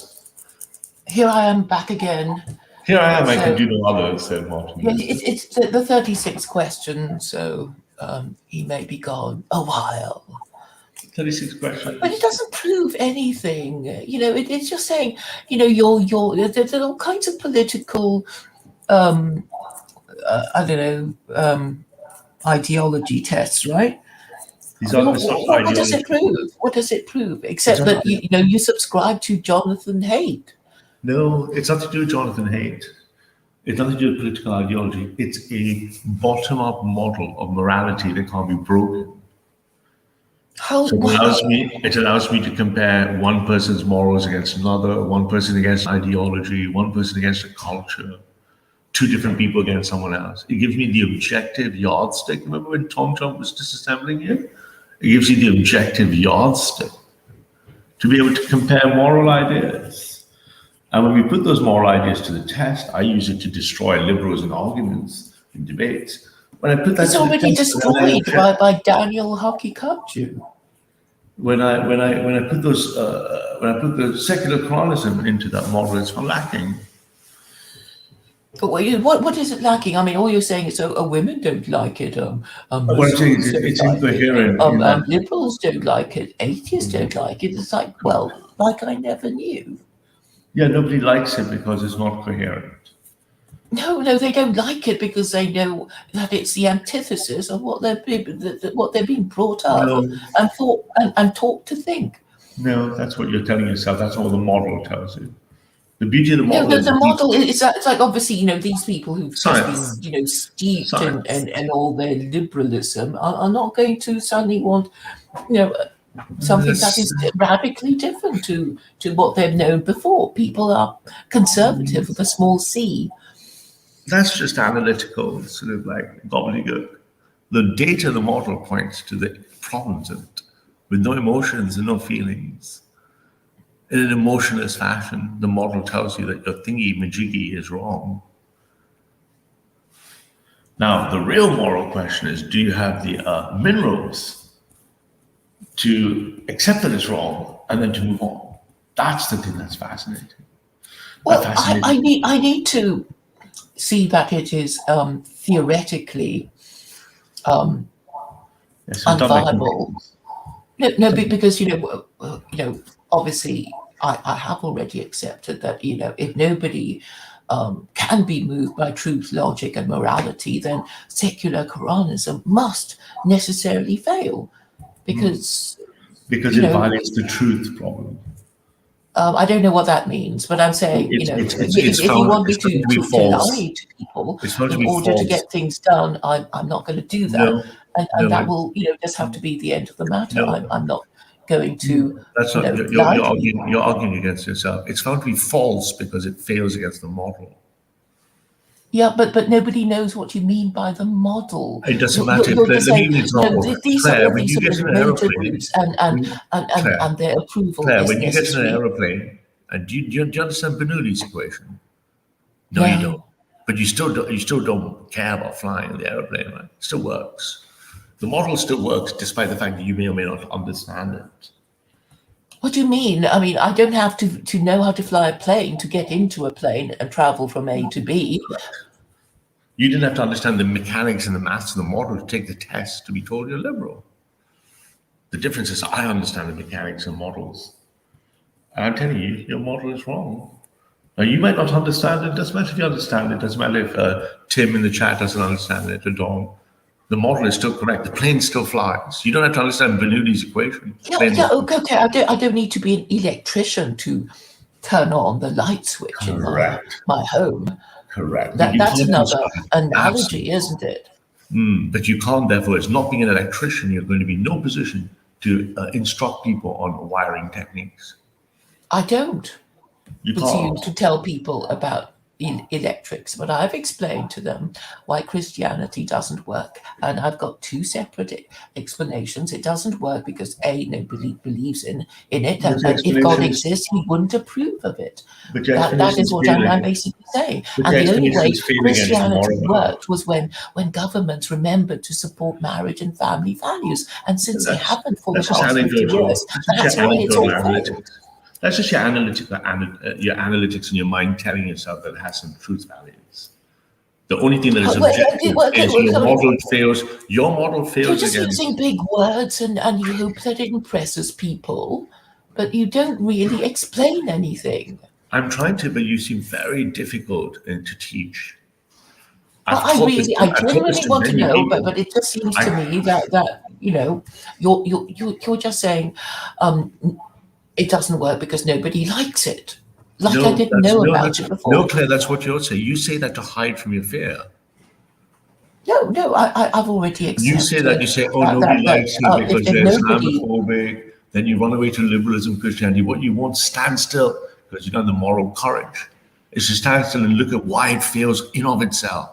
Yeah, because actually the reason why I say why it would fail is because nobody accepts truth, logic, and morality. That is fundamentally more frightening than any fuck up with my idea, because the whole civilization can just make a decision not to submit to that's what is true, what is logical, and they are, just refusing to be logical. No, Claire, that's what you're telling. To admit the truth. No, Claire, you are, for example, refusing to admit many people. Claire, I've listened to many people. Claire, and you're still working towards fighting elections. Claire, that's your thing, isn't it? Have you finished?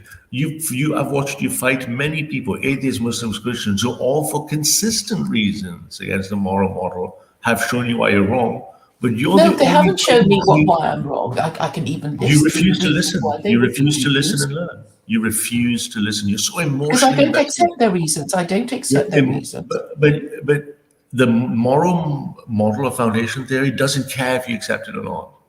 Bernoulli's equation doesn't care if Claire likes it or not. Okay, It still you need flies to. the plane. Okay, It still the flies the moral plane. foundation theory. You need to explain that. I mean, I just think, you Okay, know, out of let me try. courtesy to people. Shall I try to explain it to you now? And let's see if you're going to be willing to listen and learn. Will you be willing to listen and learn? I do actually want it to. Okay, I want to get to the stage where you're going to say moral foundation theory, and I'll say, oh yeah, but you know, by that you mean whatever. Okay, shall I try to? Let's see if you can drive. Let's see if the chat can keep up. So right now we're in class, and no one understands this. So we're going to do it from class, and let's see if Claire's the only one who doesn't. So let me do it in steps. There are two ways to build models in science. One is a top-down way where I build a model, let's say Freud's model of psychology or Newton's model of physics, and then I try to test the data. Nobody gets these. See what I mean? Now you're interrupting the teacher in class.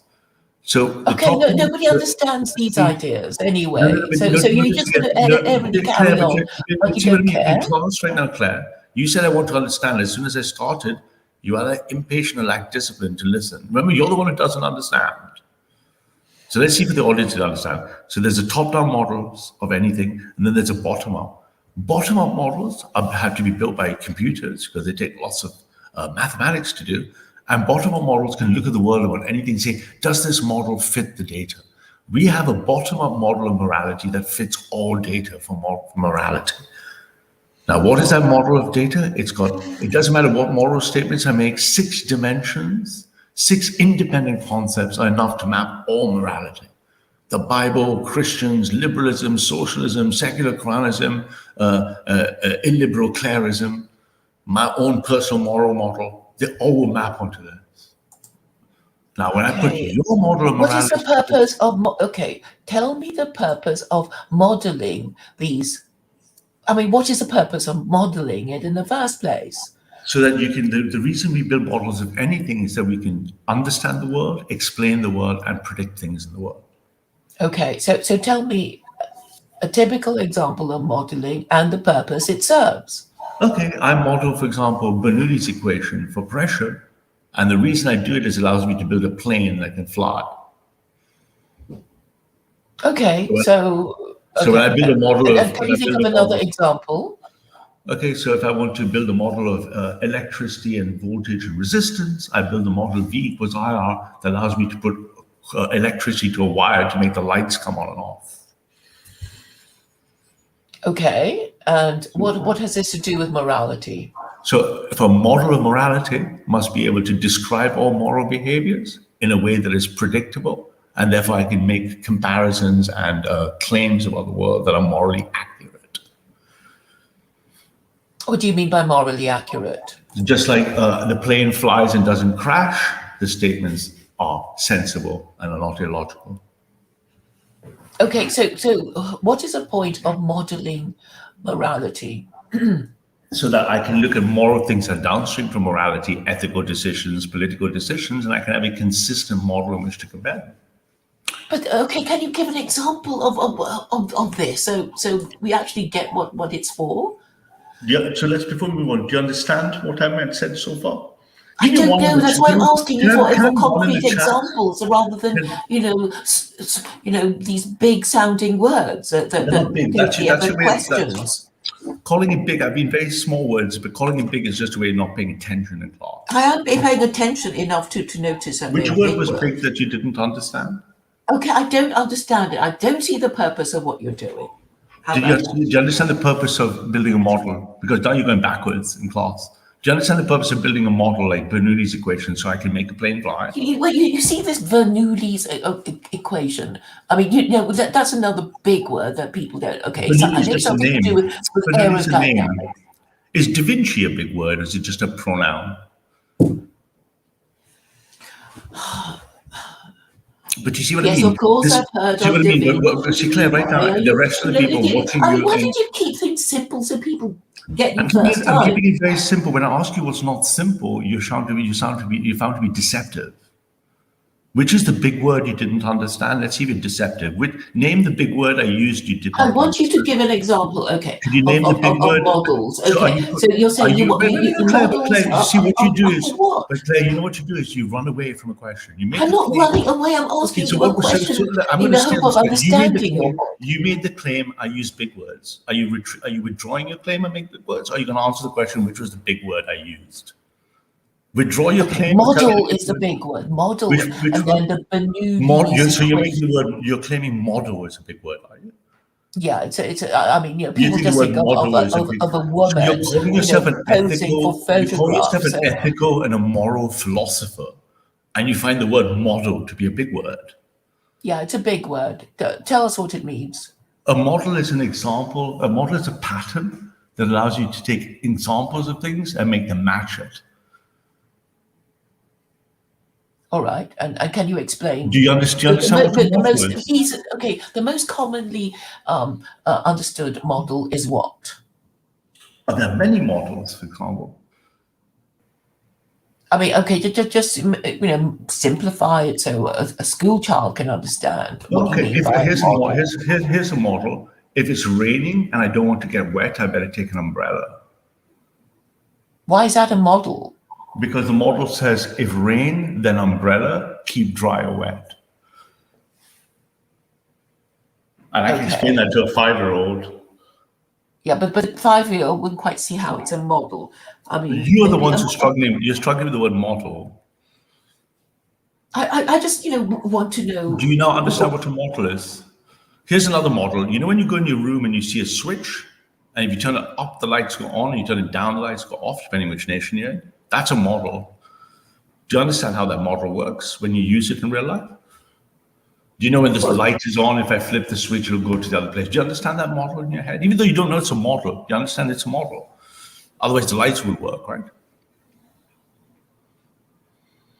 Right? Is that a model? Do you understand model? Can we build on your new understanding of the concept of a model? All right, carry on. Brilliant. So you accept that you understand the word model. Brilliant. So we have models for things like, everything in society, right? And now we have a computer models, and computer models have to have lots of precision with them. We now have a computer model for morality that has not been broken since it's been invented. And therefore, with that model of morality, I can look at religious morals, liberal morals, political morals, personal morals, group models, and I've got a model that I can use to compare, contrast, and predict behaviors of things. Do you accept that statement? Well, I don't know what you mean by modeling morality. That means all statements about moral conditions, situations, ethics, all of these statements, thou shalt not kill, no hide laws, 10 commandments, the US Constitution, the Penal Code, anything that has a moral statement can be mapped consistently into this model. Every For model. what purpose? For what purpose? The purpose, now that you understand we have a universal descriptive morality, so that I can compare individuals against each other, compare political ideologies against each other, check if a person belongs to political ideology, compare nations or groups. I can do all sorts of things. So would you Because I agree have a that the universal no-hide model. laws are a model? So this model is universal, meaning I can use it to compare Muslims to Christians, Christians to Jews, Jews to atheists, liberals to conservatives, conservatives to anarchists, Koreans to Chinese, North Koreans to South Koreans. I have the same language to describe and compare all of them relative to each other to see if they're coherent and consistent. Do you agree with that? Do you understand that?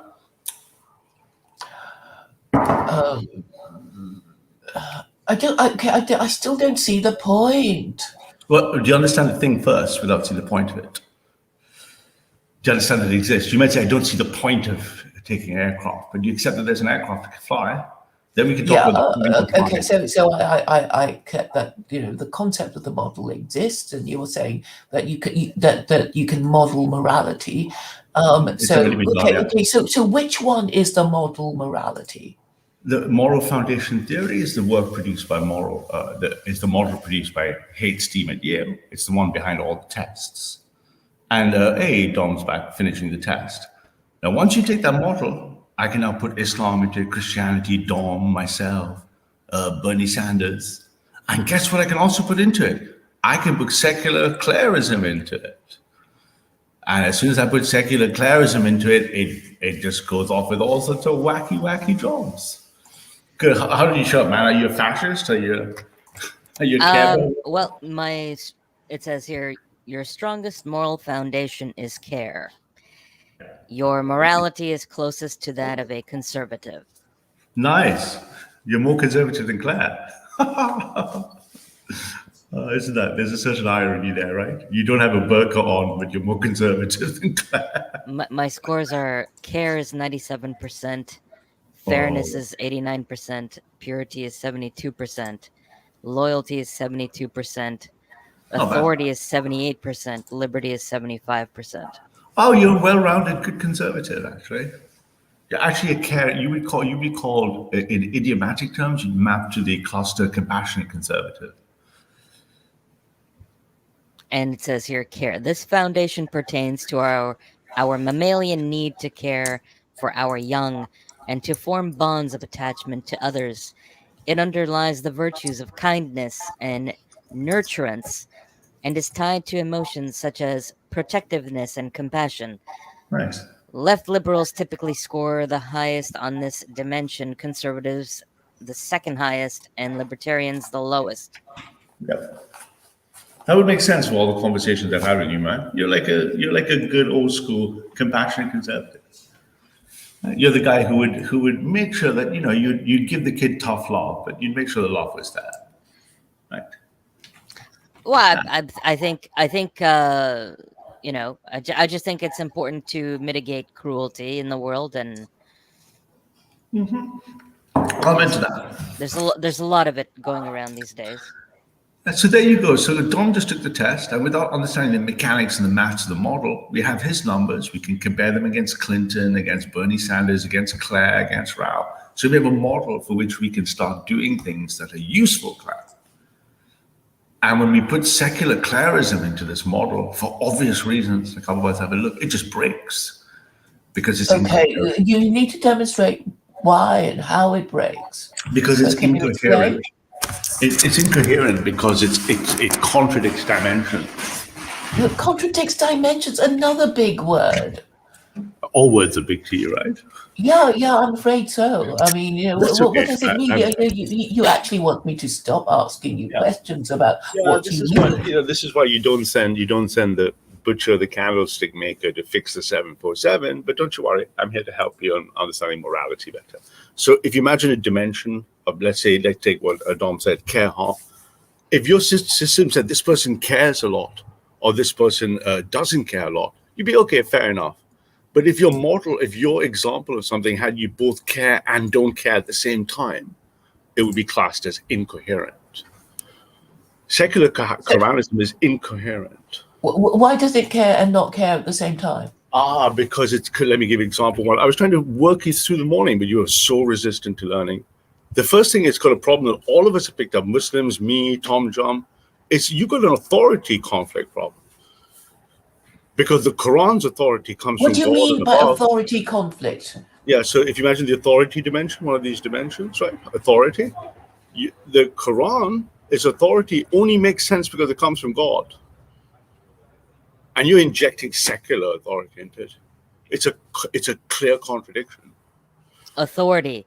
This foundation was shaped by humanity's long history of bonding together in hierarchical social interactions.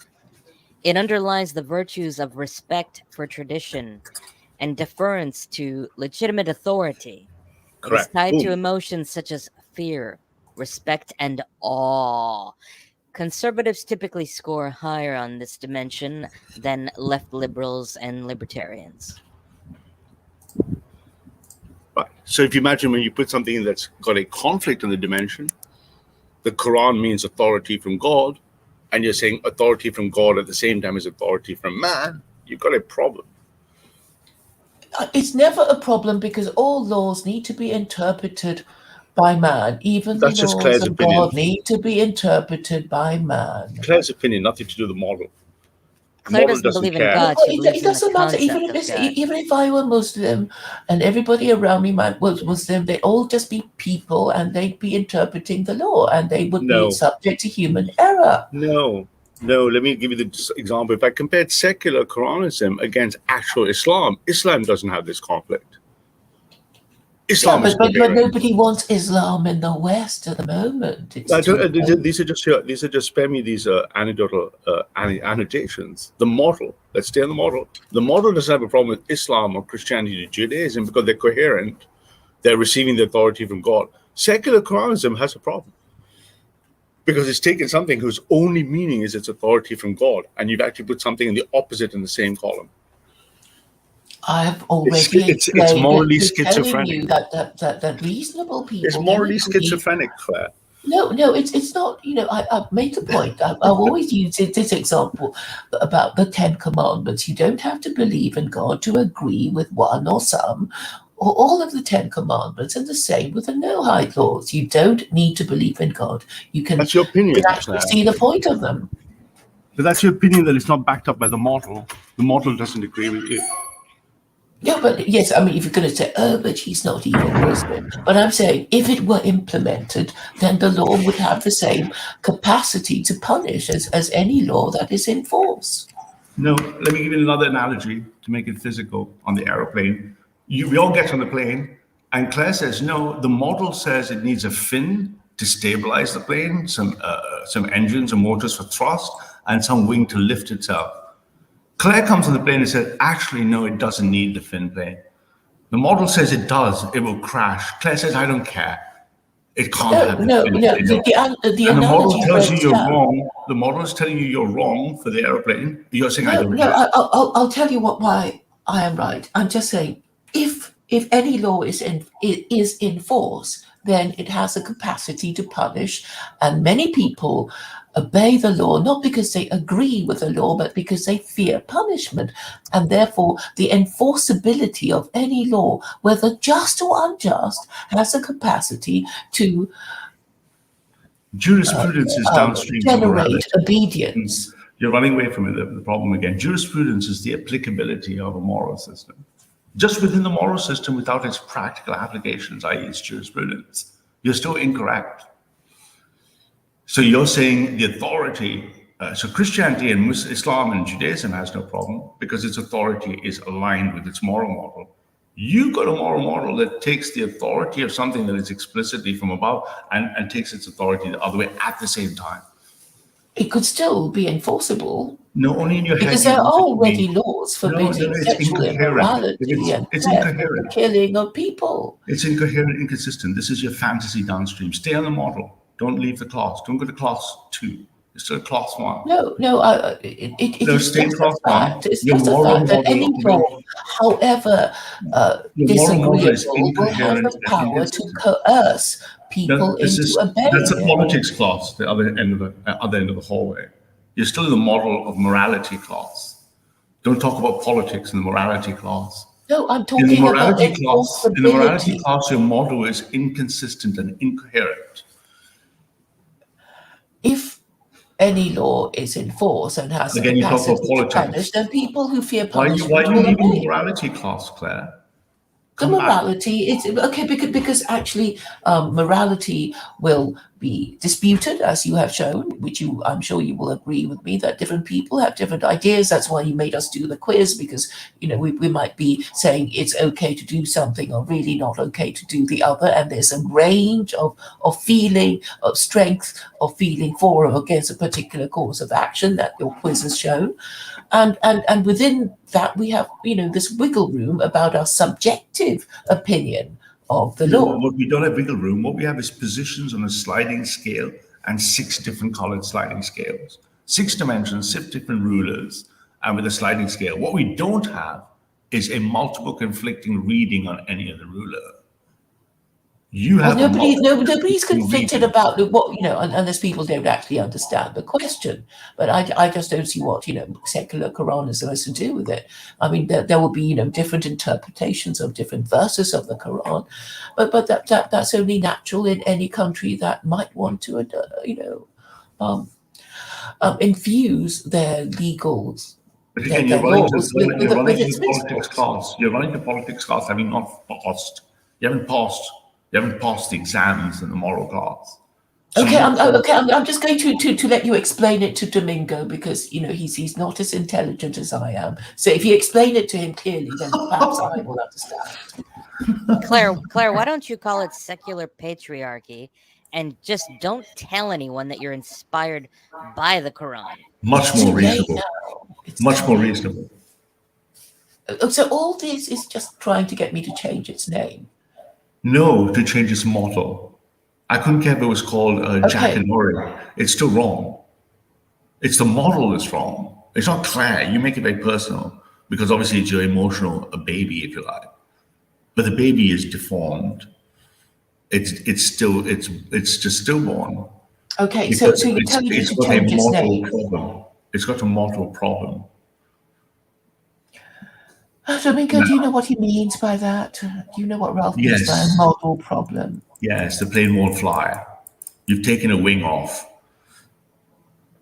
How about that for physical, simple English? No, You because the decided problem is you all got to the it be aeroplane solved by and it being you said your enforceable. aeroplane doesn't have a tail fin. And everyone's No, telling you if you don't have a tail fin, it's going to you not don't be understand the stabilized. simple. The analogy doesn't hold because all a law has to do is to have its power to punish you if you break it, and then it will get the behavior that will No, fear to what you're punish trying to you to do be now, punished. Claire, what you're trying to do now is practice this model in real life jurisprudence when your model itself is incorrect and you're running away from it. Forget trying to practice with a false model. I don't want to fly planes with no tail fins because I know they're going to crash. You're like, let's just try to fly it anyway. No, we're not building it, let alone flying it. Claire, I feel like maybe Ralph is trying to convey to you the importance of reverence and maybe the fact that Yeah, legitimacy of authority, right? If I'm a Catholic, I'll be following the pontiff. If I'm not a Catholic, I can't be following the pontiff. It's incoherent. He is not my legal or moral authority. But it's not just authority. The key word is legitimate authority. Yeah, exactly. Yes, and obviously, in order to get the whole thing to work, it has to be enforced. And I'm saying, if I were to get it enforced, then it would work.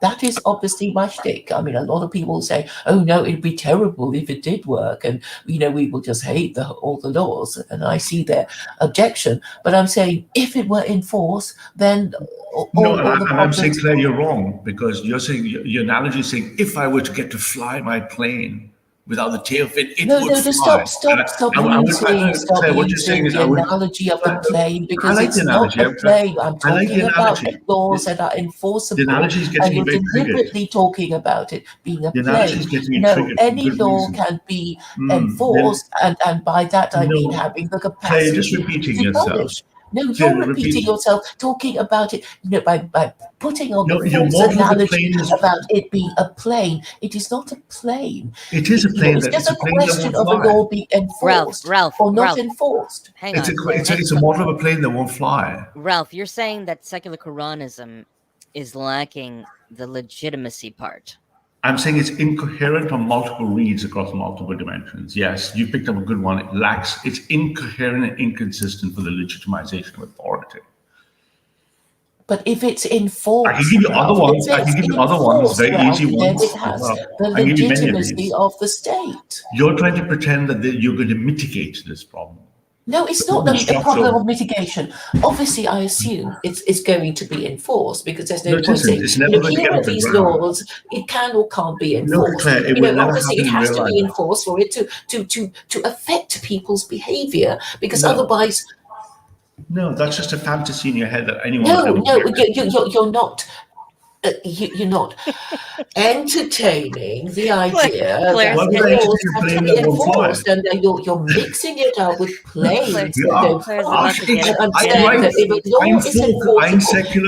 If you are going to be punished for doing or not doing something, then you will do it if the law is enforced. It's very simple, and you're deliberately mudding up the waters by talking about planes. No, the law is either enforced or not enforced. No, you're just very triggered. Because No, the no, model is because look, I I can resent your tell you're not attempts even letting me to speak. talk about I know when planes. you're I'm not triggered. trying to fight plane.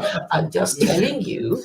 I'm just telling you that a Bless law you. is either I enforced know or when not you're enforced. triggered, it's Are because there you need to parking speak over me. restrictions? That's a good example. Parking restrictions. Okay, Now, I now, can if you break know it. you're Do you going want to me to get do it for fined parking? for parking Do you your want me to car do it in a for certain parking? place, then you're not going you're not going to park your car in a place that will get you a parking ticket. So May I? it doesn't matter if you agree with it or if you don't agree with it. I mean, you just don't want to be given a ticket and have to pay a fine. That's all that's required. Okay, let me break your model using traffic. I don't need to use planes. Let me show you how incoherent your model is when applied to parking tickets.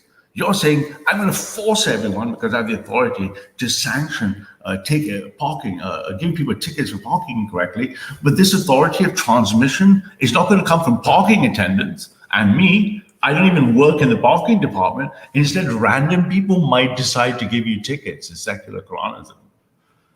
No, Yes. you're actually, You're not a Muslim. You're if no there are, authority. You're if not there in the are, caliph. if there You don't are, belong to the if there Ummah. are So none parking of the parking restrictions that are attendants, none of the properly parking enforced, attendants have you. and the consequence results from you parking in a place that You're you're not getting so supposed to be hammered. You're parking getting so in, hammered here, then Claire. you're going to get a fine. I Claire, don't you see don't why you understand, do have you? to You're so muddy up. emotionally committed to your No, baby. no, no, because You you are can't see you're in talking a over me. situation. You are Claire, talking it's a over me. situation of You are farce at this talking point, my over me. dear. You are You talking went to over good me. school, You Claire, are didn't you? talking over me. You are talking over me, and you're not That'd be taking the cool. simple point about a law being enforced. You can't seem to get round the idea of a law being enforced. No, you can't. If it's enforced and consequences follow from your breaking it, then it will have the power to affect people's behavior. Even if people do not agree with the law, it will have the power of discouraging or encouraging a particular behavior, even if the people don't agree with it. Even if Okay, people have you subject finished? to Have the you law finished don't repeating agree that? with it. Can I tell you why your analogy is wrong? Have you finished? You repeated it 4 times, right? I was listening carefully. No, here's what's wrong, and you can't see this, but anyone else can see this. In the parking tendon, you're making 2 claims concurrently. Claim 1, parking tickets will be enforced. They were given by a chain of authority, and people are going to go along with it if they like it or not. But concurrently, secular clericism is saying, I don't work for the parking department. None of the enforcement structure have No, parking no, it is universes, assumed. and I don't see what, don't interrupt me, and don't mind that I don't belong to the parking department, guys. Just pay the fines anyway. No, Can you no, see the, no, no. can you I see the mean, obviously, analogy? no. What you're saying is that Okay, hang on a I am second. Can not I? actually a I traffic warden. No, wait, because wait, your Claire, hang analogy is on, dishonest. hang on, Your Claire. analogy is dishonest. Claire, hang on a second. Technically precise. Ralph, are you saying fundamentally that the core problem with secular Quranism is Claire Ka? I'm saying Claire has gone and tricked herself, and unfortunately, the problem by muddling the authority legitimacy hierarchy by not belonging to it, claiming it doesn't matter and is going to propagate by itself. Okay, And so just the incoherence of it is then in conflict with okay. itself, right? All right, so Claire, do you see what Ralph is saying, that because you, Claire, you're godless, you don't believe in God, you don't belong to any kind of power structure or authority structure of your own, right? Therefore, like, you're the one that's like lacking legitimacy. That's what he's saying, but I'm saying that if the law were enforced, whether people agree with secular Quranism or not, there will be consequences if they don't obey the law. And then Hypothetically, they yes, went on Claire. a tangent and said, "Oh, I'm like this person who isn't a traffic warden trying to collect fines or putting, my little fake parking tickets, on I people's understand cars." that, Claire. I understand that in a hypothetical sense. I understand that. But you yourself said that your first mission is to try to convince those who are in positions of authority and power to adopt your idea. Mm-hmm. So I guess the question is what would make them want to adopt your concept? That's a better question. Yes. So I'm saying, well, it would be easier for you, your life as a politician, and a member of the government would be improved, and people would like it. Eventually, I understand there will be teething problems and people being reluctant, but let me have access to the airways to explain how it would work. Okay, And but having access to the airways is a valuable thing. What are you going to do for me if I grant you that? What can you offer me? because I've already promised you these advantages, of being having more respect as a politician and a more effective government, and people being happy with you because they will feel better governed because you'll But be what if looking I'm only after concerned with their amassing spiritual money? and material What if needs. what if respect is not my priority? What if wealth and power is my priority? Well, I would say to you that when you live in a failed state, then your wealth, could just allow you to up sticks and move somewhere else, but you're not going to, be well treated, as a refugee. Even if you have lots of money, it will cause inconvenience and it will be embarrassing to be, one of those people like clinging to the planes, even if you have loads of money, it's undignified to end up washed up on somebody's shores because But your state's why failed. would I end up washed up on someone's shores if I'm the one that's rich and has the power, right? It's the people clinging to the planes that would be serving me. Well, you probably don't know about what happened in the Roman, late Republican Rome, but because of the civil wars in Imperial Rome, they had to be paid for because all the soldiers who fought the wars expected to be paid off with their little bit of land for their retirement because they expected to become farmers. And who has the land? The rich people. So what they had in Republican Rome was proscription, which basically meant taking the stuff of the rich people to pay off the veteran soldiers of Rome. So, people who have money aren't completely protected because most people know where they live. I mean, the government knows where Google lives, the government knows where the church lives. So they can intimidate all these different people because they know where they live.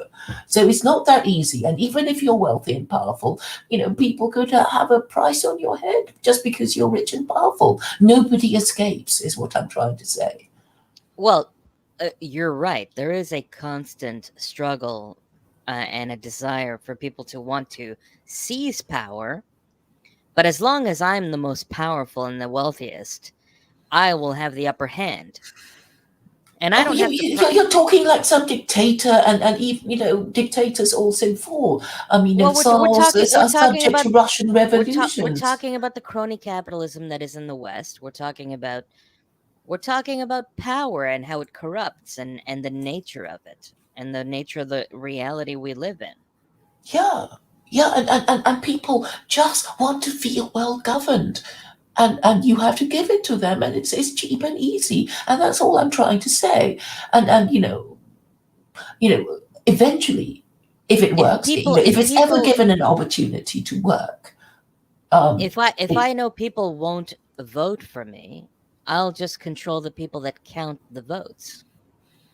Well, I'm just saying, give up the whole thing of voting because it's making life for politicians even harder. You might as well just impose a dictatorship and hope for the best rather than, as well as trying to tell all these lies and do the song and dance and, just forget about it. Just forget the whole process because, it's making your life even more difficult as a politician, even as a corrupt politician, because Claire, even corrupt politicians want to be known as not corrupt. Yeah, but at this point, they don't really care at this point. Well, I'm saying, if they know what's good for them, if they know what's good for them, they should have a care because even the most corrupt politicians, the most corrupt kings want to be well thought of. And this is what I have to offer them. That Claire, have you considered praying to God and asking God to help you convince the rabbinate and Israel to adopt your ideas? Well, I do put the point to them, but I think the problem is that they themselves don't believe in God because if they did, they would do the right thing, which is why I started this whole thing about cognitive behavioral therapy. If people really believed in God, they would just do all the logical things and tell you to believe in God in the afterlife. You just said something interesting. Are you saying, Claire, that in order for a person to want to do the right thing, believing in God helps the probability of that outcome? Absolutely. Then why don't you believe in God? Well, I'm virtually believing in it. I'm entertaining the possibility. I'm entering into the mindset of people I'm who should believe in I'm God. pretending to believe in God is what I'm doing, and that's good enough. I'm hypothesizing how I would behave if I did believe in God. Yes. Because if you did believe that good would be rewarded in this life or the next, then you do all the right things. But the problem is all these people who claim to believe in God don't, because that's why they won't do any of the things. That's why they can't talk about doing anything. good for rewards. People that do good for rewards don't understand what goodness means and why goodness matters. Well, I mean, there is nothing good or evil. Only thinking makes it so. I mean, what does it mean? It's like, what we're told to do might, okay, it's just God saying do this or not do that, and it might cause us pain or pleasure. Can I introduce a second dimension? I want to see what Domingo will help me understand. So that was one dimension, authority hierarchy, right? The second important dimension is in-group preference or loyalty. And here's the other problem where SC falls flat on its face.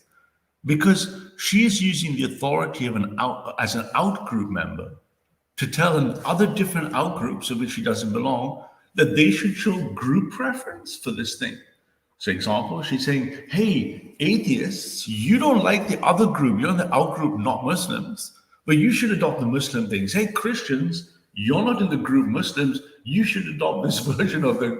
And to the Muslims, who themselves are actually the in-group, she's saying, hey, cut the authority that you used to respect this thing.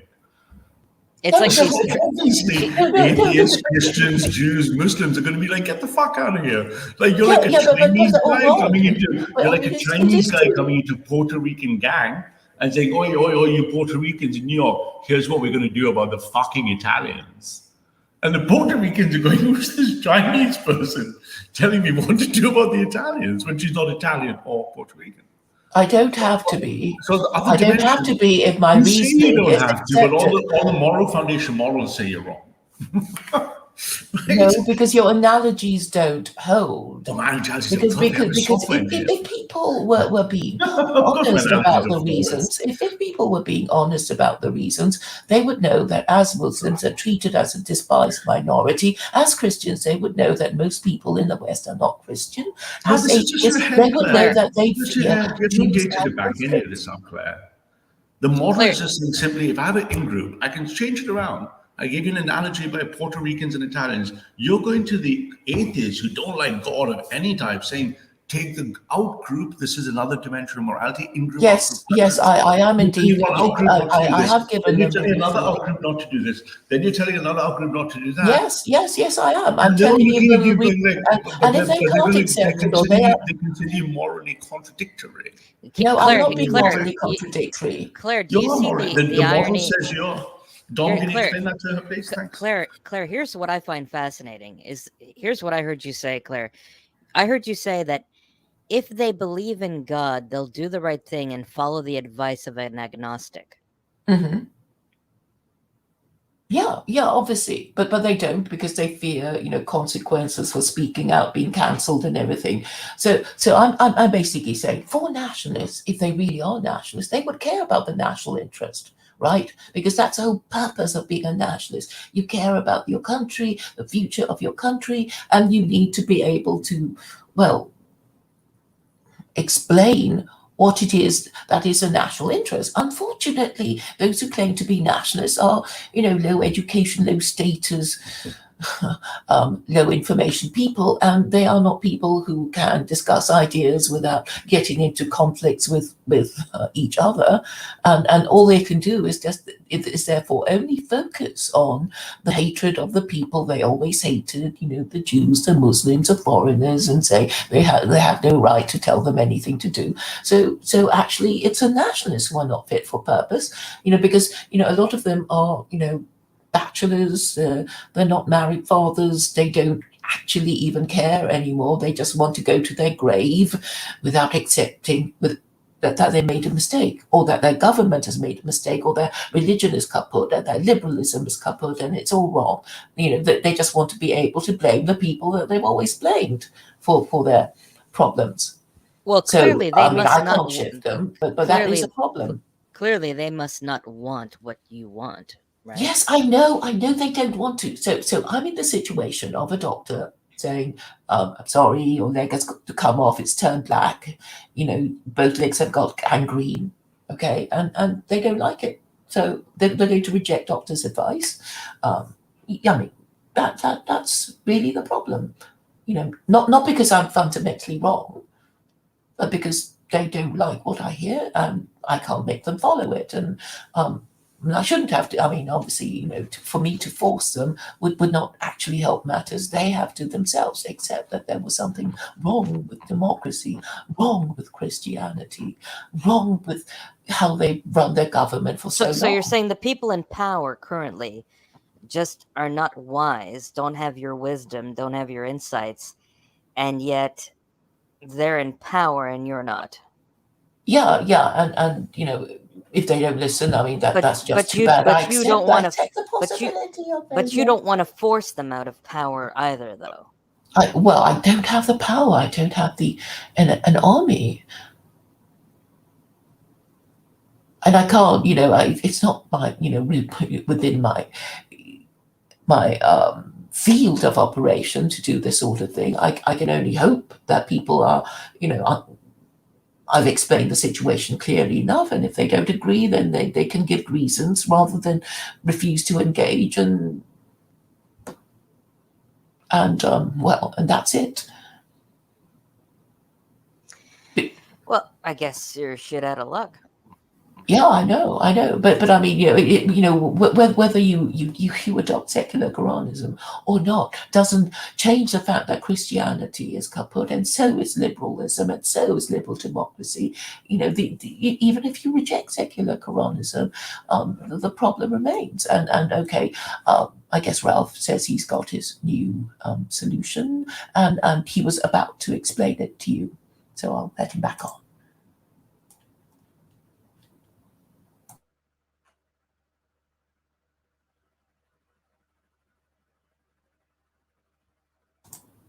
Ralph has gone. But do you understand Ralph's solution about his modeling thingy? Well, I mean, I think I understand his criticisms and why he thinks. Yeah, I mean, I totally get it that he says, I lack the moral authority because obviously I'm not in a senior position in politics. But I'm saying, I've worked it out. Christianity is no longer working because hardly any Westerner is Christian. And I've also explained for historic reasons why the American Republic has basically rejected Christianity with its First Amendment, which comes from the Quran, chapter 2, verse 256. It's all... Well, Western history is littered with all these examples of Westerners increasingly rejecting the idea of monarchy and Christianity. So I came back there. So do you understand this is one of the second fundamental problems? So Don, do you understand? And because Claire's Chinese, and what she's done is she's looking at a deep problem of the falling European white Christian West. She's not Christian, she's not white. You could argue maybe she's Western in some ways. And as a member of all these outgroups, she then conflates in all the dimensions, the outgroups, religious groups, secular groups, and gives them something that each outgroup are telling her they don't want. Yes, I know they don't want it. I know they don't want it, but it doesn't mean that what I'm saying is wrong. No, what you're saying is wrong because you haven't managed to refute the first two foundational claims. Other than you saying, what are these foundational claims? We've just been through them. Have you just been through them? Maybe you need to read them or write them down. So you're saying it's because I'm not in a senior. No, I'm saying foundational claim number one: your authority model is broken and incoherent. Second foundational claim. Hang on, Ralph. How is it broken and incoherent? Because the Right, transmission of the legitimacy of authority is taking something that this authority is religious and giving it a religious meaning concurrent. Okay, so Claire, what do you think about that? Well, I've already dealt with it by saying if it's in force, then it has the power to coerce. And Correct, but obviously, I assume that it would be enforced by what enforced, system? otherwise it would work. Enforced by what authority? By government authority, So, assuming that it so the is government's ever going to, adopted. so I the government's going to understand use the authoritarian hurdles force. through which Okay, I but must jump. Claire, do you see what Ralph is saying is that you're basically taking a step down in power. You're going from something that is divine and downgrading it to mankind. And then selling it to the marketplace where everyone else who you would have sold it to will reject it because you've made it undivine. And to those who don't want divine things, you're giving them something that has come from a history of divinity. But more importantly, the only authority you have to do this is your mind. And when we probe your mind in an internal critique, you don't even understand the models of morality. Let Well, alone nobody you're a does. liberal. Nobody If your does. personal moral Okay, test says you're a liberal, okay. you're not even an No, authoritarian. but Claire, how do you feel about the fact that you're taking you're inspiring yourself from something that is divine, but you're sort of gutting it of its divinity, and then presenting it as a a sort of lesser version of itself. And concurrently putting into a state Oh, of okay. I'll have to remove Ralph again because I can't even explain.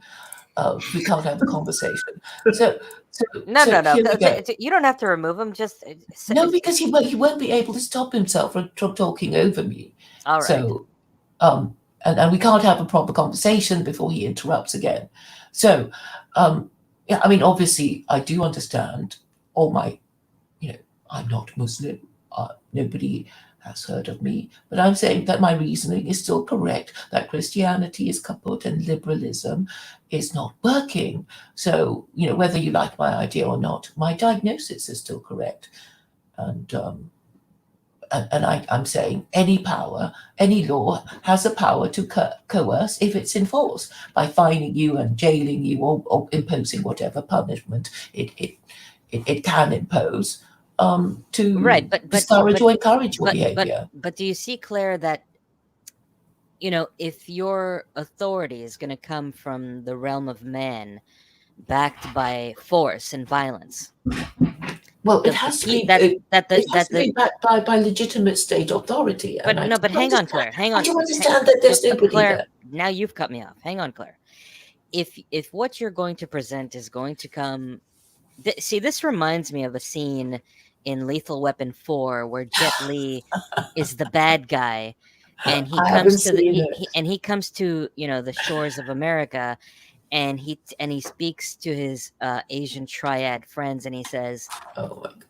and he says, over here, laws are written by men, and money can change everything. So basically, That's the same everywhere.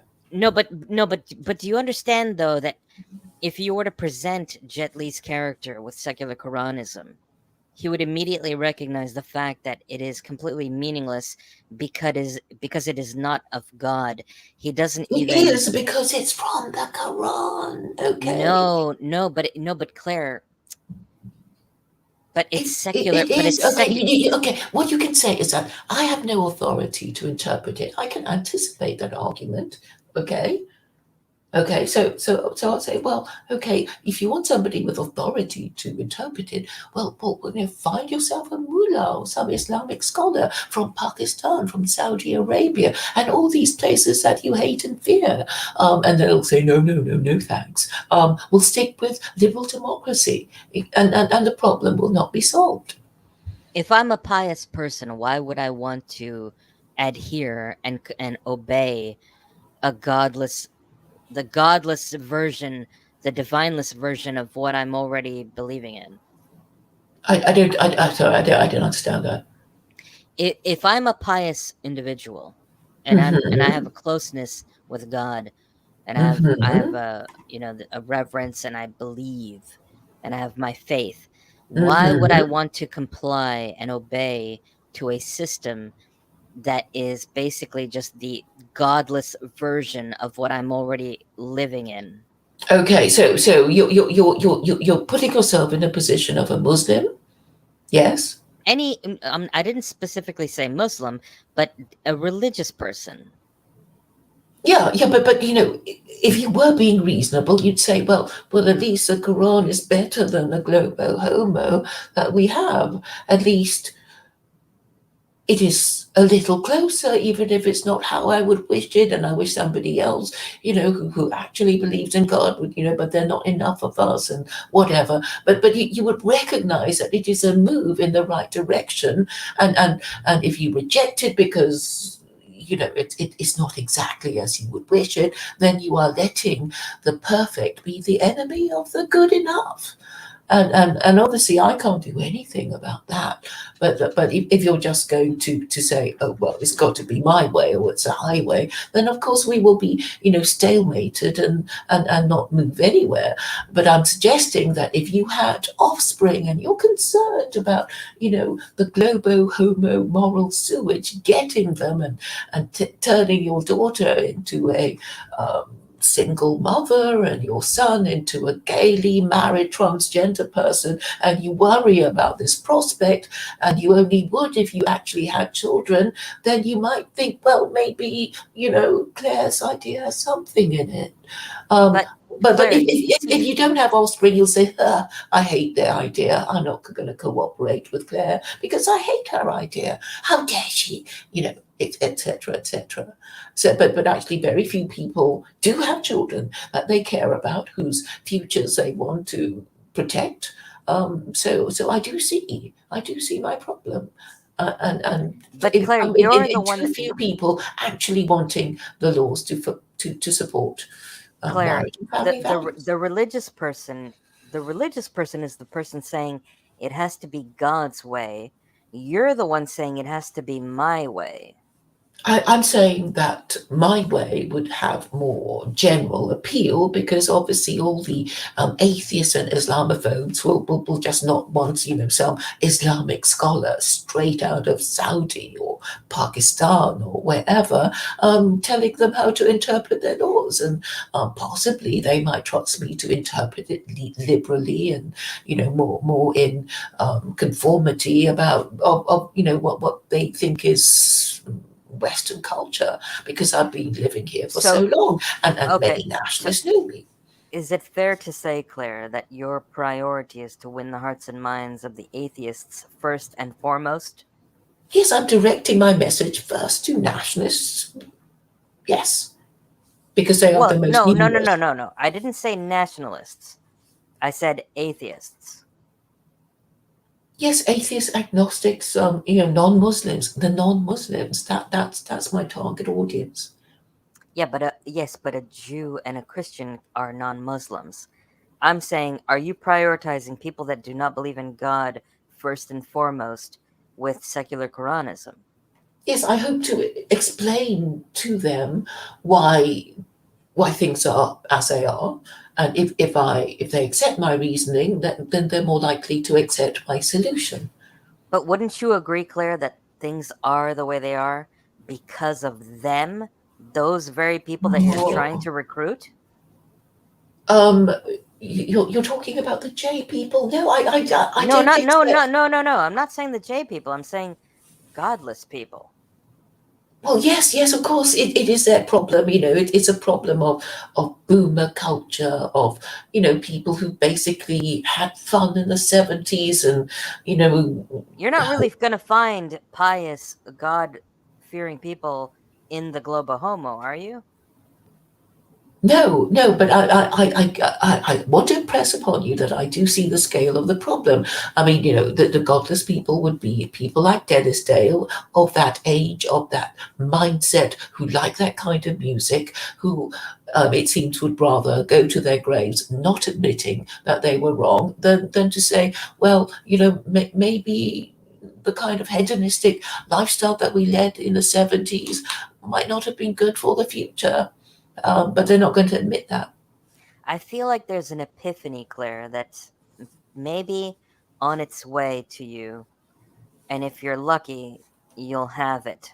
But if you're unlucky, it will fly right by you. Well, I've already said I do see, I foresaw the problems of its acceptance, but what can I do?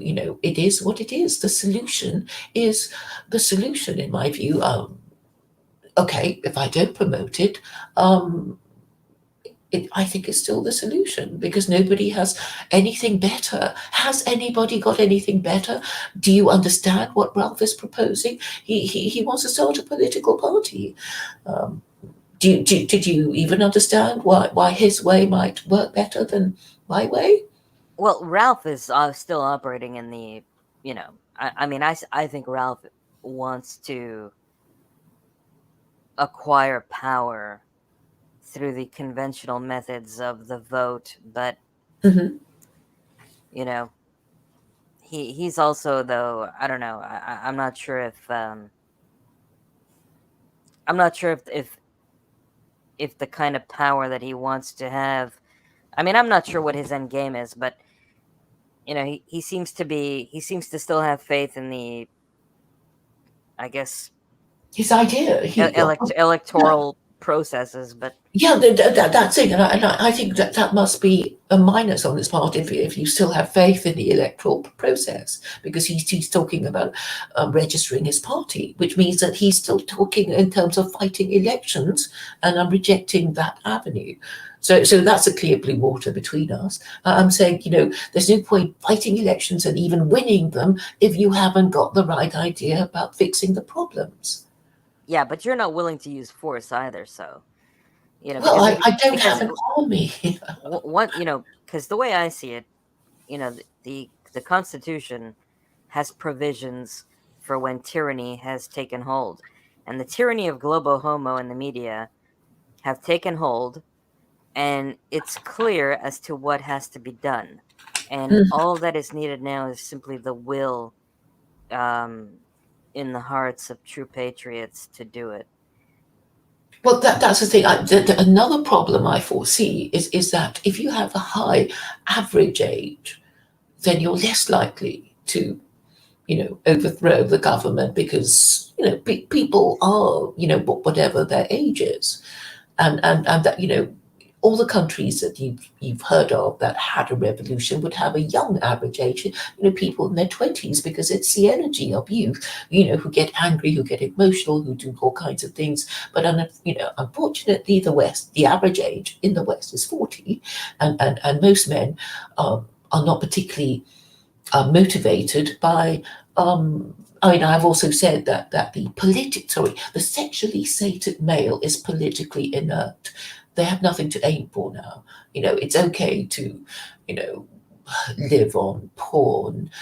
It's okay to live on your own. There's no. It's all normalized. So many people do that, and there won't be this, urgent desire for, I don't know, booty, glory, respect from women. There isn't this desire in older men. So I just want to impress upon you that I foresee the problems. I don't see anything as a guarantee of success. I just want my arguments to be acknowledged. That's all, and but and for somebody to say, yeah, well, we get what you say, we understand everything you say, and we reject it because and it always seems to be because we don't like it. And I regard it as an insufficient reason. But if they said, well, even if we're implemented, it wouldn't work because A, B, C, D, etc., at least that would be, a reason rather than, we don't like Well, it. We don't want. Ralph is clearly telling you that the reason he would reject it is simply because, you're godless. You're not recognizing the true legitimate authority. So, But I am, because I'm using that book, which I yeah, know. no, Claire, no, you're not, because you can't say that you can believe in the concept of God. Just because you say that, that doesn't mean that you believe in God, and there's a big difference there. Well, I think I can have it both ways in that regard, in the Abrahamic God being my hypothetical supreme authority. And I think even atheists need the hypothetical supreme authority in order to, even envisage an ideal situation. because but I just that's where you lose me. This idea of LARPing being religious, like pretend, conceptualizing this thing about God, but deep down you don't believe in it. You know it's not true, but you're how do going you to know I pretend. don't believe? How do you know I don't believe? Because really, if we look upon that book as a solution, we already know that belief in its supposed author would help us get there. Because once you commit to the idea of secular Quranism, I think belief will follow.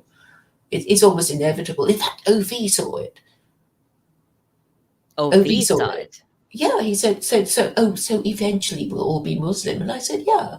But for those of you who hate the idea, you can, carry on.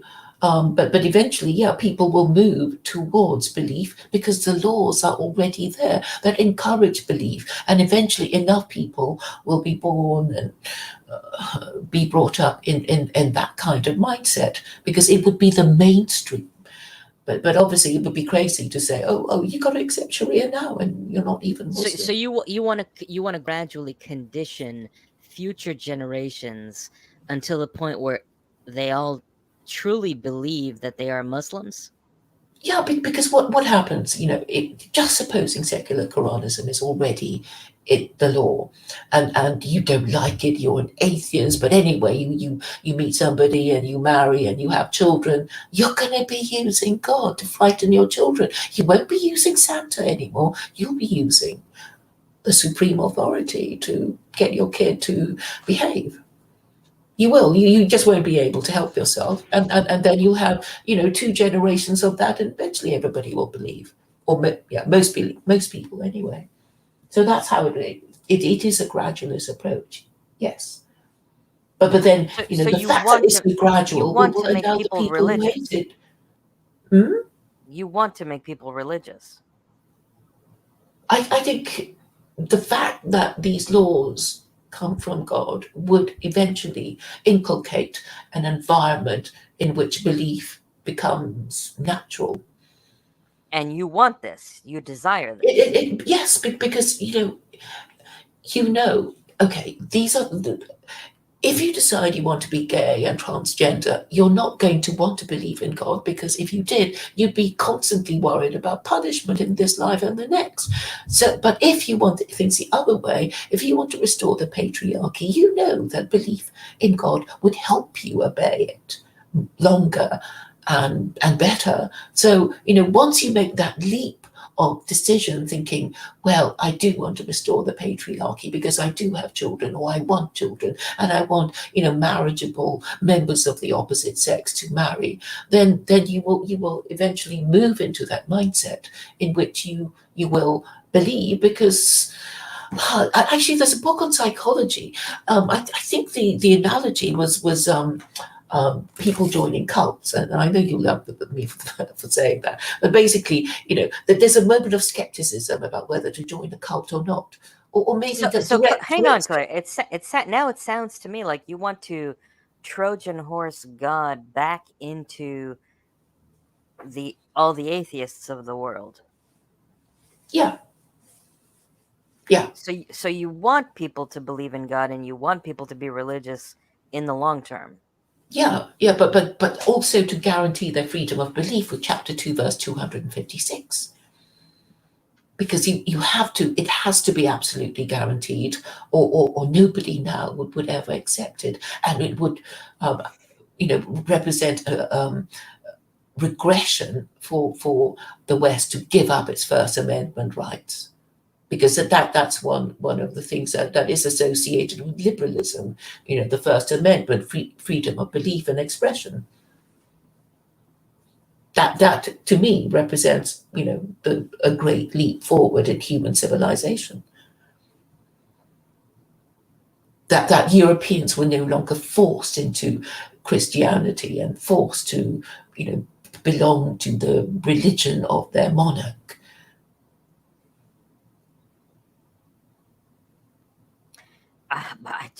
I don't know. Don't you see that there are plenty of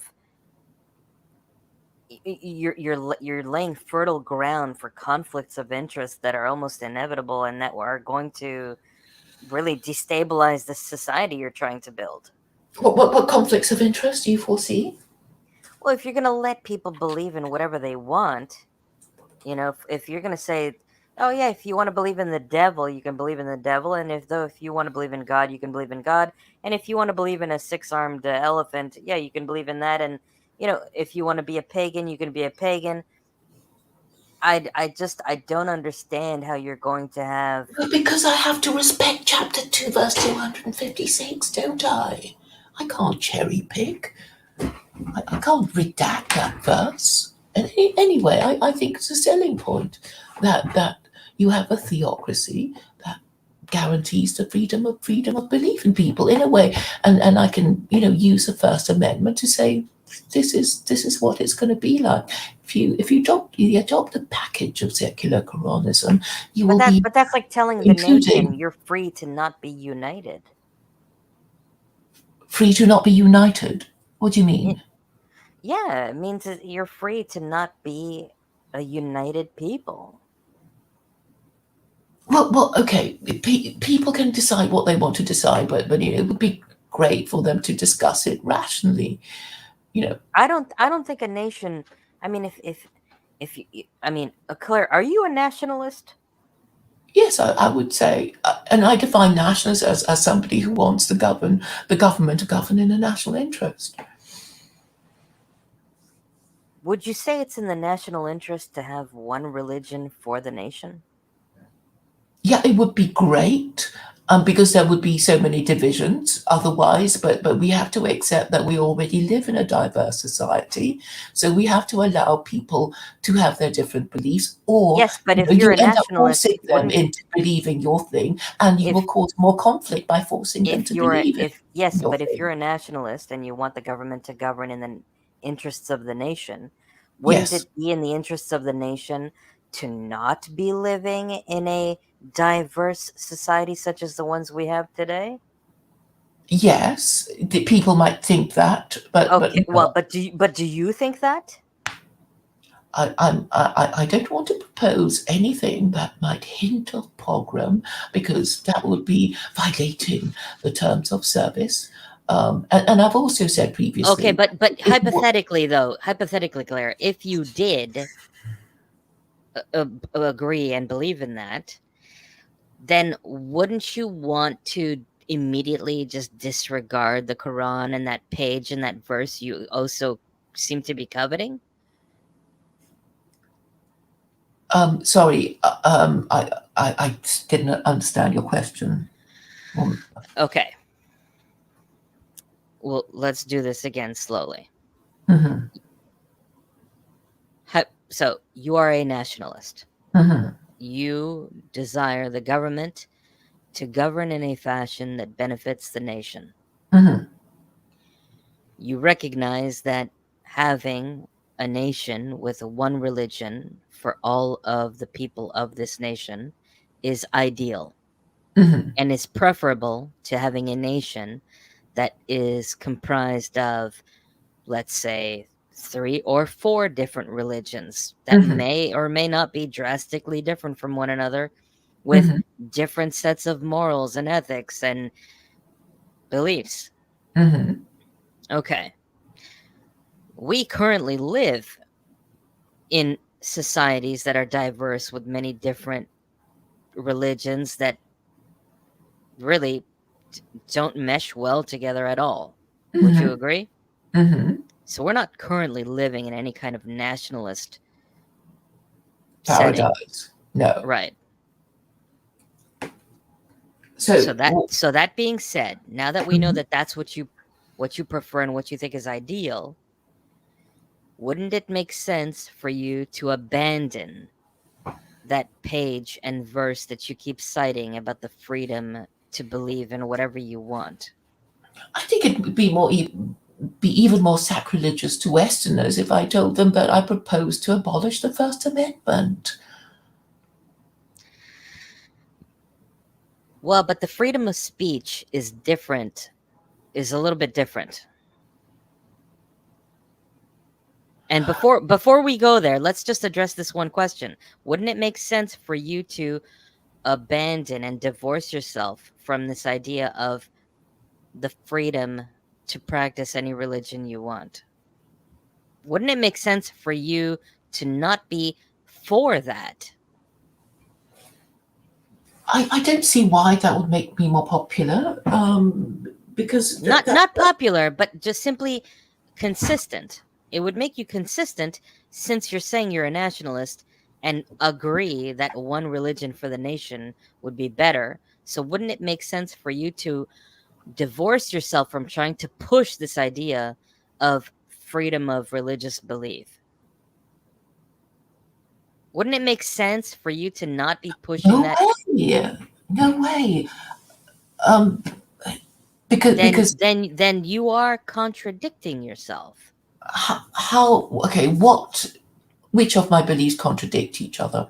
Your nationalism, your recognition that one religion for the nation is ideal, but yet you still are adamant about pushing this idea and providing this right of freedom of belief of any religion.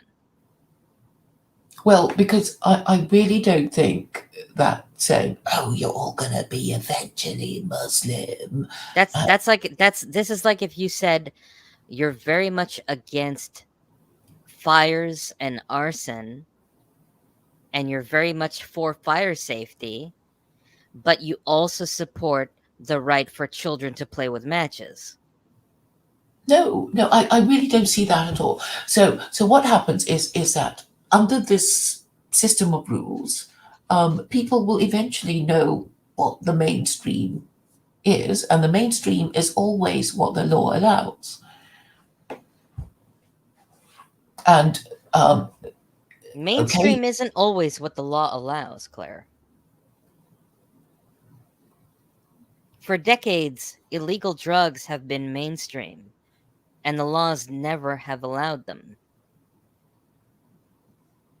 but the point is that these laws were not enforced, which is why you allowed this drug culture to People come into being. people drink and drive all the time. Yeah, until there was a anti-drink and drive campaign, and Crime is mainstream, even though laws don't allow crime. Yes. So it would depend on the enforcement of these laws that forbid particular kinds of Claire, behavior. you have to see, Claire, though, that there is a conflict of interest. Inherently, you're conflicted because you're a nationalist, but you want to allow the freedom of religion.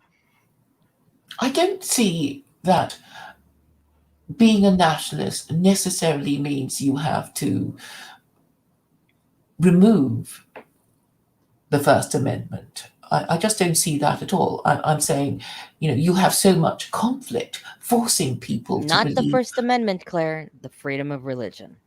Well, the First Amendment is about freedom of religion, Domingo. Well, the First Amendment, I understand that it comprises freedom of religion, but I would like for you to let's separate the ideas of freedom of speech from freedom to practice any religion. Can you do that, Claire? I'll try, because I think ultimately, okay, religious principle is the foundation of any moral principle. I mean, I think, do you agree? Because it's only religious people who understand the workings of principle, because they sort of know they're not supposed to eat pork, even though they think they won't die if they eat pork, and nothing, God won't actually zap Claire. them there and then. But they sort of feel that in order to be Jewish or Muslim, they mustn't be seen to be eating pork, because that would undermine their Jewish or Muslim identity. But Claire, wouldn't it make sense though if you have a nation and you have this religious belief about eating pork is bad? Wouldn't it be good if the entire nation believed that same idea and that there was no one raising pigs and selling pork at the market? Well, okay, maybe if you want to live in Israel as a Torah theocracy, you might be closer to getting that. But all countries in the world are pretty much mixed up, and you have to allow a bit of flexibility for all the different peoples, because you Okay, will well, be but then hosting. in this case, you're not really. I mean, you're not really a nationalist. Well, that's a loose definition. I mean, I would like to be able to discuss what it You really do means, sound but now. I mean, what Ralph said about you scoring as a liberal, that's kind of coming through now. well, I am liberal in the sense that I want people to be able to practice their different religion if it doesn't do harm to the nation. And a lot of these things are personal. People do certain things because it's their parents, it's their family. They and they feel better for having a church, synagogue, or mosque to go to when they go home and visit their parents. And it adds to their sense of security and tradition. And I don't, I don't want to remove that for no good reason. But the good reasons are that you would have a more unified people, and you would avoid a conflict of interest Yeah, and by simply removing other faiths from your nation. I absolutely refuse to even consider what you are proposing, Domingo. That would be the most terrible thing. So I'm not going to consider it for a moment. So then you're so then you are so you think Israel should be practicing Islam and should allow Muslims to vote. Is that what you're saying? Well, okay, for Israel, what they could do if they wanted to, they could still be an ethno state, and that so they could do things like not allow um, anyone who isn't Jewish to enter the legal profession. They could do that to control the interpretation, to make sure only Jews control the interpretation. They could do that. Could there be Jewish Muslims? Yeah, and Could an ethnic Jew be a religious Muslim? yeah, but Okay. then this ethnic Jew could still enter the legal profession, so that will be all right, And I think eventually people want to feel safe and good, and they want to feel um, You're they want wishy-washy, to have the Claire. maximum of they want to have the maximum of options and the easiest route to heaven if that's what they want.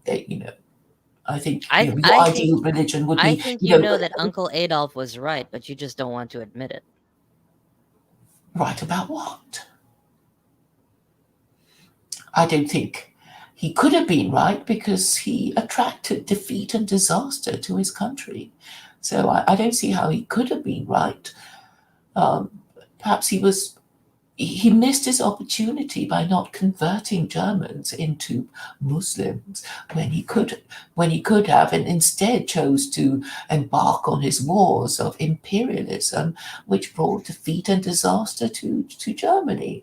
I mean, that is a problem with a lot of these dictators of Europe. They just want to have it all in their lives. So they go invade, invade, invade, and then they lose it all, rather like Alexander the Great. They don't So basically, consolidate. in the nation that you would live in, right? The legislative branch, the executive branch, and the judicial branch, they would only be of one religion. You would have to block out other No, religions that's from why it's entering called it. secular. No, no, I'm just saying if Jews want to control the interpretation No, of their religion, forget about Jews or Muslims. Let's just talk about the nation that Claire lives in. The yeah, secular Quranist nation that Claire and that lives in. one of the reasons why I call it secular Quranism is that you don't have to be Muslim to enter the legal profession, and But thereby but enter the Claire, judiciary. but Claire, don't you think that the religious people of the different religions in your nation, don't you think that they would be looking to influence and change the laws by getting into government? Yeah, there will always be that possibility, and if you want to fight them, then you also have to enter the legal profession so that you Right. So you so don't get now them so now you you know. have a nation comprised of people fighting each other. Well, let's hope it won't be a And violent and and you fighting. think and you think that this nation is going to have a government that does well for the nation when your nation is already fractured and fighting itself. Well, the reason why the nation is fractured and is because nobody knows what the rules are, and the politicians keep changing it, and this causes confusion and anger and anxiety. So what I'm saying is these rules will be clear, and people can see how it works for them. They're going to try and test the boundaries. Of course, they are going But to do it. Claire, if you're letting them practice their own religions, you can rest assured, Claire, that they're going to try to subvert and change the nature of SK. Yes, I accept that possibility. How could I not accept it? Of by course, I not accept it. by not allowing the freedom of religion, you are increasing the odds of having a harmonious, unified nation. I'm afraid chapter 2, verse 256, i.e., the First Amendment, is non negotiable. I'm not going to drop that. And And anyway, you there's no and religion you're to not speak of. willing to separate the freedom of speech from the freedom of religion. You're not willing to separate those two? No, because you can't, you really can't, because in practice, people will say what they believe to be true, and people only want to say things that they've been forbidden from saying because of their strong political and religious beliefs. So you People can't only really want to say separate what them. they've been forbidden from saying? That come on, Claire. Well, why do people get so angry when they discover that their speech has been censored? It makes them want to do it more.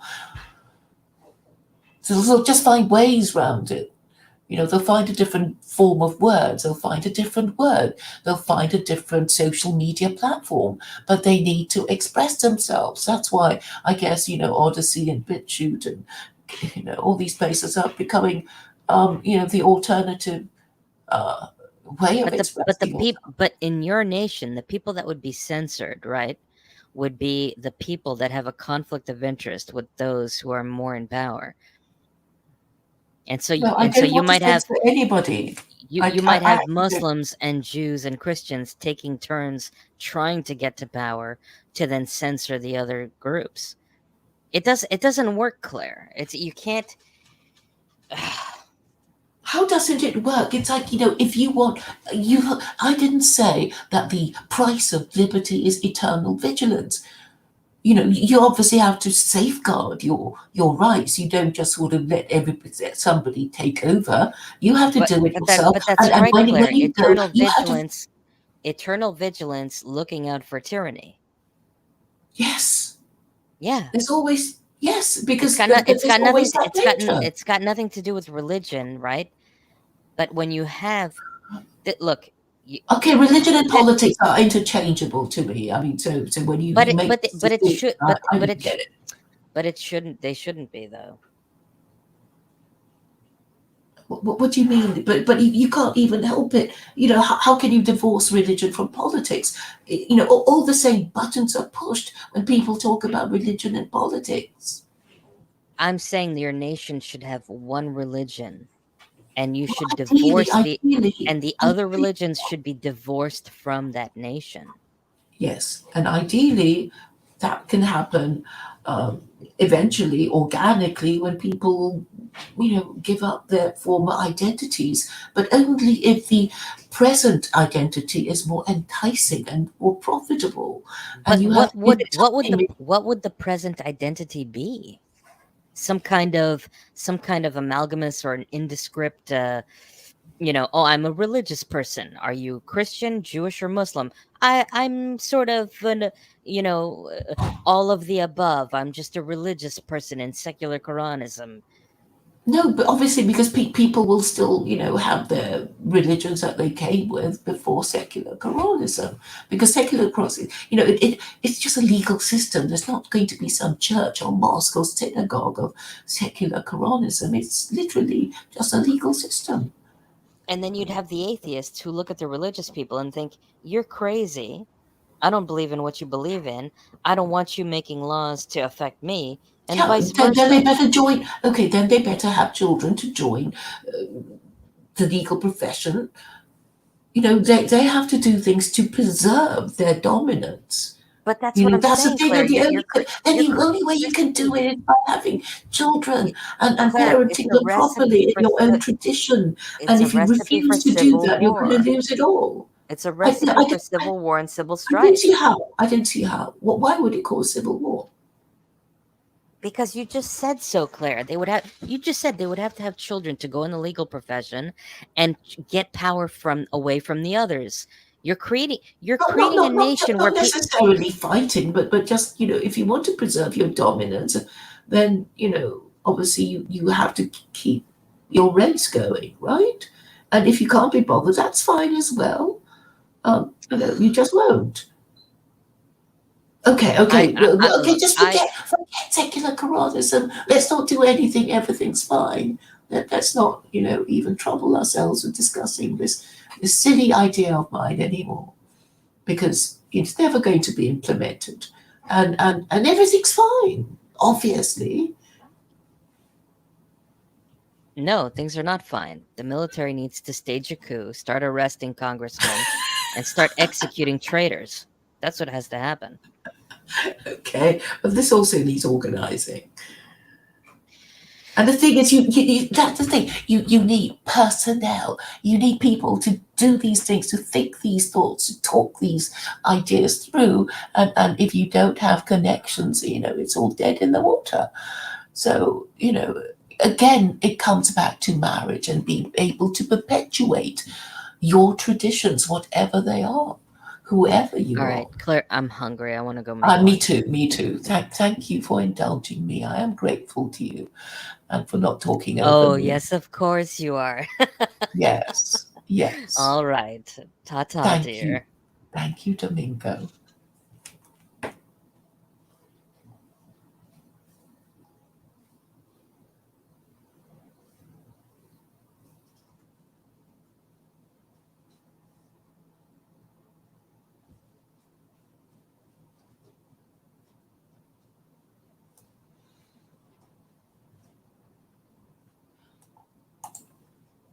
Yes, I understand self-hating Jew, that it's annoying that people are telling you what to do, but then there's nobody else telling you what you need to do.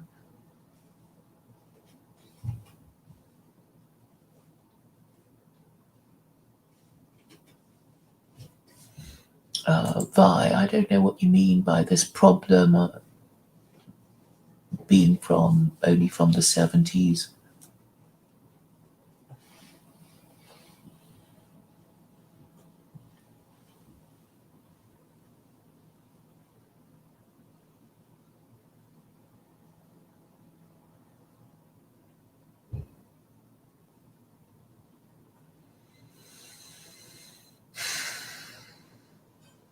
Okay, and before I go, I'm going to try and sum up what I believe to be Ralph's position. I hope he's still listening, because I don't want him to think I'm misrepresenting him, and I will steelman his position. And it is this, that he wants me to give up on secular Quranism because nobody likes it. And it's not because of any valid reason, because, I mean, obviously, okay, you mentioned all these groups: atheists, women, liberals, Muslims. So it's like, sure, I understand why atheists don't like secular Quranism and women. So how am I going to persuade these atheists? And the answer is that I would have to say that it would improve their government and lower their taxes and lower their crime and allow them to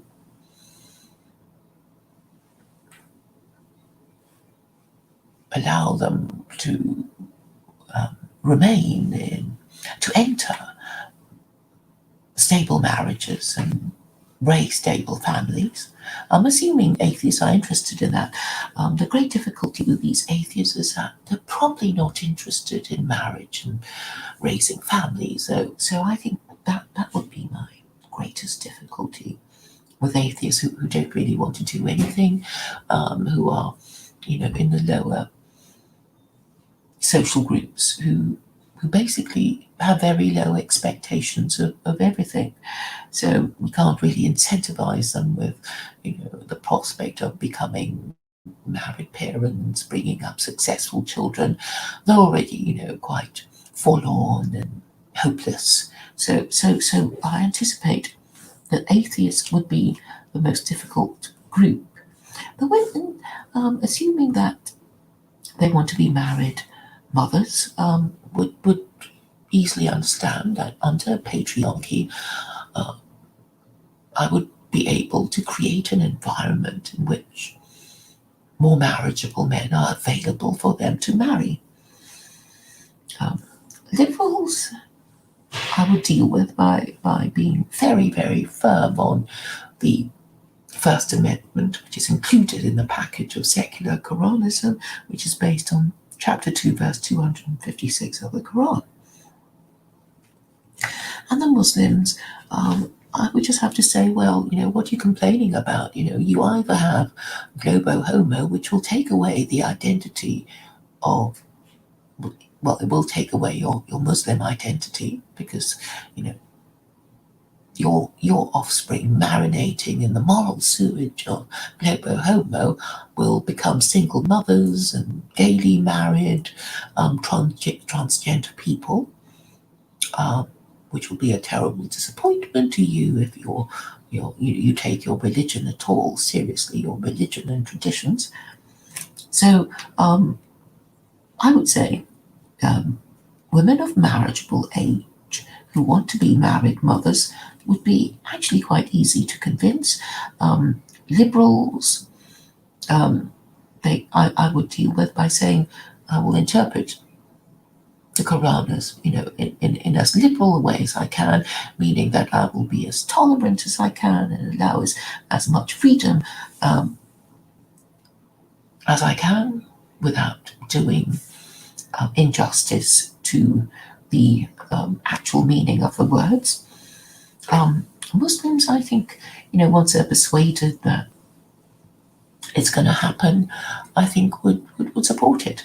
So my big problem is with the atheists, the atheists who, so women who are past the age of childbearing, men who do not wish to marry or become married fathers, and I suspect that would be the hardest group to persuade, because basically they're degenerate, they're not marriageable, they don't want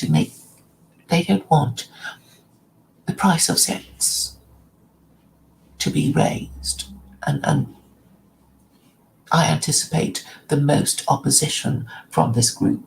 And I thank everybody for staying with me so far. I thank Ralph for his ideas and opposition, and Domingo for all the objections that he's managed to put up to against secular Quranism.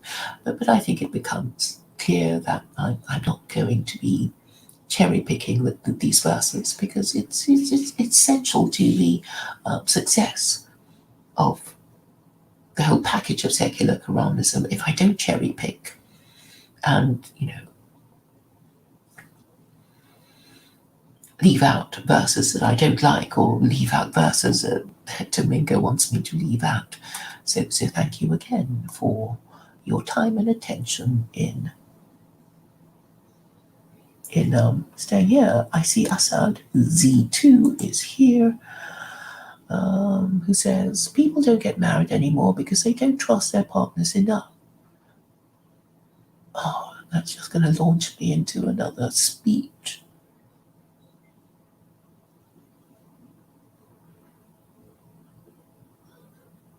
But I think treating unmarried parents as sex offenders will actually quite quickly impress upon people that they are not to sleep around. And also the abolition of no-fault divorce would make people take marriage more seriously. And this can only be done by making marriage a contract, making divorce breach of the marriage contract, which of course implies fault. So I hope I managed to show that I have thought through the legal ramifications of my proposed legal changes.